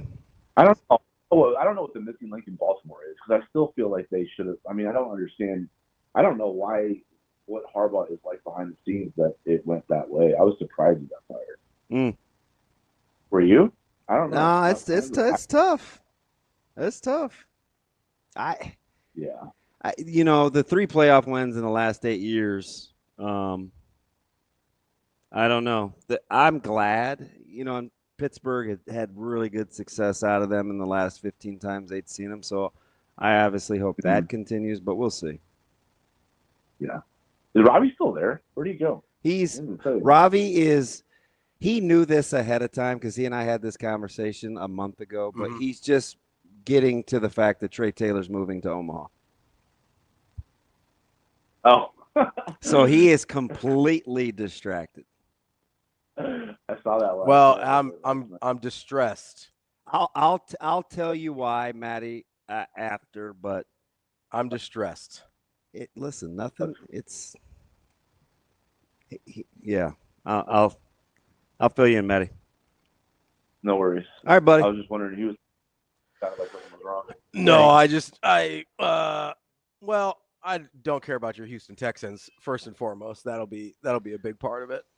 All right, Maddie. They did put on their head this year, so I understand. All right, buddy. Be well. All right, guys. Thanks. See you later. I'm tired of teams taking my assistant coaches. Are you? First and foremost, you got Salah's gone, D'Amico's gone, McDaniel's gone. I'm tired. If you just leave me some assistant coaches, I would appreciate that. Just anybody, that'd be nice. That's all I want. Just leave me some assistant coaches. You gonna be okay? No, I'm not gonna be okay. Lock them up. Not gonna be okay. Why? Well, you know why. I blame you for this. You seem very hurt right now. You're gonna be okay. People would actually think I was a good guy. That's not it. This was fully within our control. Yeah, that's why I'm mad at you about it. If you haven't heard, it appears Trae Taylor is transferring to Millard South, moving into the state of Nebraska to play his high school football here as a senior.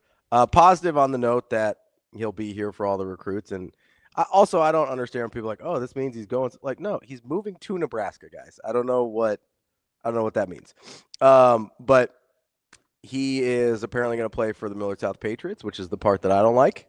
I like that he's moving to Nebraska. I like that he's all in for the state. I think Millard South should say thank you. I think Millard South. Much like two of the other guys that they used to beat us. I would not like it. I'd like it a lot better if he was playing anywhere. Got a couple hurdles to cross, but his dad, it was well thought out, as you know. I would much prefer he play for anybody but Millard South, but don't matter to me. That's my issue. At some point, I think maybe, and maybe it's not important. We'll tell the backstory. Okay. I mean, I think it'd be interesting. Is that fair? Yeah, I think there's a lot that went into this. I like the idea behind the move, right? Be closer to Nebraska, be here to help peer recruit, be involved in as close to the staff as possible. Like, obviously, he's showing he's all in for the university and for the state. I'm here for that. All of that's positive. Could have gone literally anywhere else. That'd be cool. Just anywhere else. There's a lot of nice Lincoln schools, Trey. You can move to Lincoln. That'd be nice, A lot of nice schools in Lincoln. Does this further make you more upset at me as you were a month ago? Yeah. Really? 100%. I don't think it's fair, but well, I mean, we could talk about it. You know why? I do know why. I think it's not a good enough reason. It's fine. I mean, your priorities are different than mine. That's okay. Oh, shoot. It is. We care about different things. It's all right. Yeah, like listen, there's a lot of, you could have lived in Lincoln, Trey. You could have, done anything. Millard North would have been cool. Nobody would, you look good in, in that blue and the silver helmets, would have been nice. Lots of options that aren't Millard South. You could just say, what? Hey, man, I got a lot of respect for you, DB. Like, you could just say that. I don't know if that's the word I would use. What do you call it? I think I would call it what I called it. I think we have different priorities. Ravi. Oh boy. I think we care about different things, and that's okay. But your priorities have hurt me in this situation. It's not going to be like you think. We'll be fine. No, they have hurt me personally. No, I understand. Trey says on Twitter, this decision was not taken lightly. I'll be living in Lincoln, commuting to Omaha, so any chance I'm allowed to be in the facilities, I'll be there. Kind of a redshirt year at a slower pace. 2, I don't want to miss a single recruit that comes in. None of this is possible without my coach. He ats his coach from Corsair and giving me the green light to go be great. Nothing but love. And, of course, Corsair teammates, my progress was faster because of you. Thank you, Corsair's community. Also, a really nice job of saying goodbye to his previous school there. Threw a nice little note on the internet. Just moving on to a different opportunity. Took a time to say thank you to the place he was leaving. I love you. It's a classy move at quarterback, It is. Is that in reference to something? Did I No, miss I like it when people show some gratitude about places that gave them opportunities, I appreciate that about people, Like Shane, if you ever left, I think you would probably say like, hey, thank you, Hurrdat, for all the opportunities I had, right? I can tell you exactly what I would say. What's that?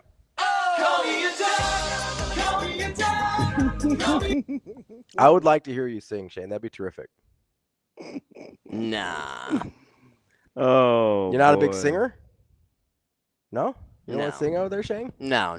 All right. Well, I thought you might. I'll leave that up to Damon. No, I think this is good for Nebraska. I think it's good for Nebraska. It's good for Trey. It's not good for Ravi. That's all right. I'll be okay.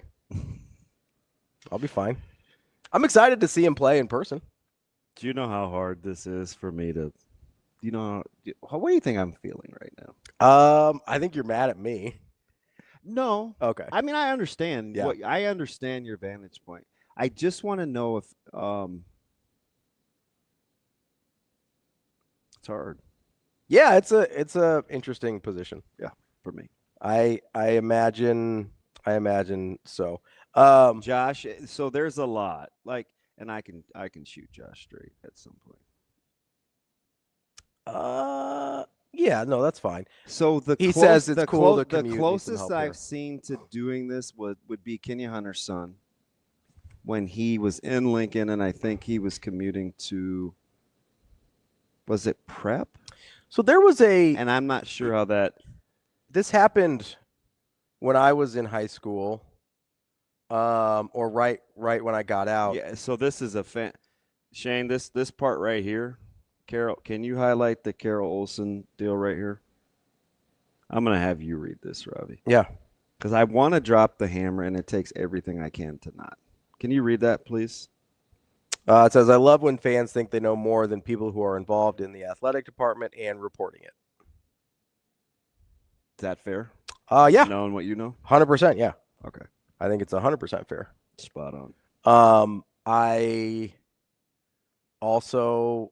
Yeah, I think there's way more I know there's way more that went into this than everything else. I am excited to get to see Trae in person, to see him play in person. I think that'll be good for the university. I think it'll be fun for University of Nebraska football fans. I don't know, if I'm being honest, I don't know how fun it'll be for Nebraska high school football fans. Oh, it'll be super fun. I think people that didn't enjoy the Millard South experience last year will not have a good time. So we're just putting this on. We're just making this a Millard South thing. That's the only reason I care. Like, I'm happy about every part of this equation except for the destination. Like, I'm glad he's coming here. I'm glad I'm going to get to watch him in person. I'm glad he's riding for the University of Nebraska and going to be here to peer recruit. I, as a Millard North grad, do not like that it's Millard South. But that's not because I think they're doing something shady. It's because Wait a minute, though. So it's because I'm a Millard North guy. That's it. He says this decision was not taken lightly. I'll be living in Lincoln, commuting to Omaha. So any chance I'm allowed in facilities, I'll be there. Kind of redshirt year at a slower pace. I don't want to miss a single recruit. Yada yada yada. None of this would be. Are we just putting? Oh, we're looking at the Rivals High School thing. That they said. And Tom Loy says Trae Taylor told me. Yeah. So that's the part that I think we're connecting those two. Yeah, I got you. And his tweet is a quote tweet of that story of confirming saying Millard South. So I think people take that as confirmation. But no, I'm not going to sit here and pretend like I care about the commuting because I don't. I'm not going to sit here and pretend I care about the transferring and the moving in. Like, I don't. I'm pro all of that. I just don't like that it's Millard South. As I think I think anybody that listens to me understands that and understands why. It's not like I have some axe to grind against Millard South. It's a Millard rivalry thing. That's it. There was a kid, though, and I can't remember his name. He played basketball for Central, and it was like 04, 05, 06. Benny Valentine? Bigger guy, like a forward type, 6'6". And he ended up transferring to North Star, but he didn't move there. Him and Bullock played together. I know who you're talking about. I can't remember his name. He's a good ball player. Yeah. He played for Central as like a sophomore, junior, and commuted to North Star as a senior to play with Tyler Bullock. So like this has happened before. So that doesn't move the needle for me at all. I don't care. If you played by the rules, you opt in, you enroll. I don't care where you live. You want to live. I went to school with kids at Millard North that lived in Iowa, and not like Council Bluffs. Like I knew somebody lived in Redwood. Is that the name of it? Redwood? Red Oak. Red Oak. Yeah, I was close. Tree, oak, wood, whatever. Like I knew a kid that lived in Glenwood. I was thinking Glenwood and Red Oak. I was combining them. I knew a kid that lived in Glenwood. I knew a kid that lived in Red Oak, and they drove in every day. Like I don't care about that at all. That's not what's moving the needle for me at all. I don't think that was necessarily the case for everybody that has played for Millard South in the last few years. That is what it is. They were penalized for it last year, so that's not an allegation. That's a thing they were penalized for. So, like, I don't have a problem with any of the mechanics of how this happened. I want to make that very clear. I don't have a problem with, as the system currently states, playing within the rules of that system. Captain, this is why you should be quiet. If Trae Taylor, if Westside, I'm not gonna do it. I can tell you, I won't bring up Trae Taylor here because I don't, whatever. I could know for a fact there are guys that ended up at other schools, not just Millard South, but ended up at other schools that would have been at Westside if they were allowed to be. Fair? Guys. That's totally safe. Other guys previous to this year, not just Millard South guys, although I would include some of those. I think guys at several schools across the metro who have played football at a high level over the last few years would have played at Westside if they were allowed to. I think that is a very safe statement. They wanted to come to Westside, and that was not how things worked out. So, like, it's really easy to be like, oh, they out Westside. Like, nobody had more transfers than Millard South last year. Like, what are we talking about? Like, Millard North is benefiting from transfers this year, and I'm all for it. Give me the good players. This is killing me.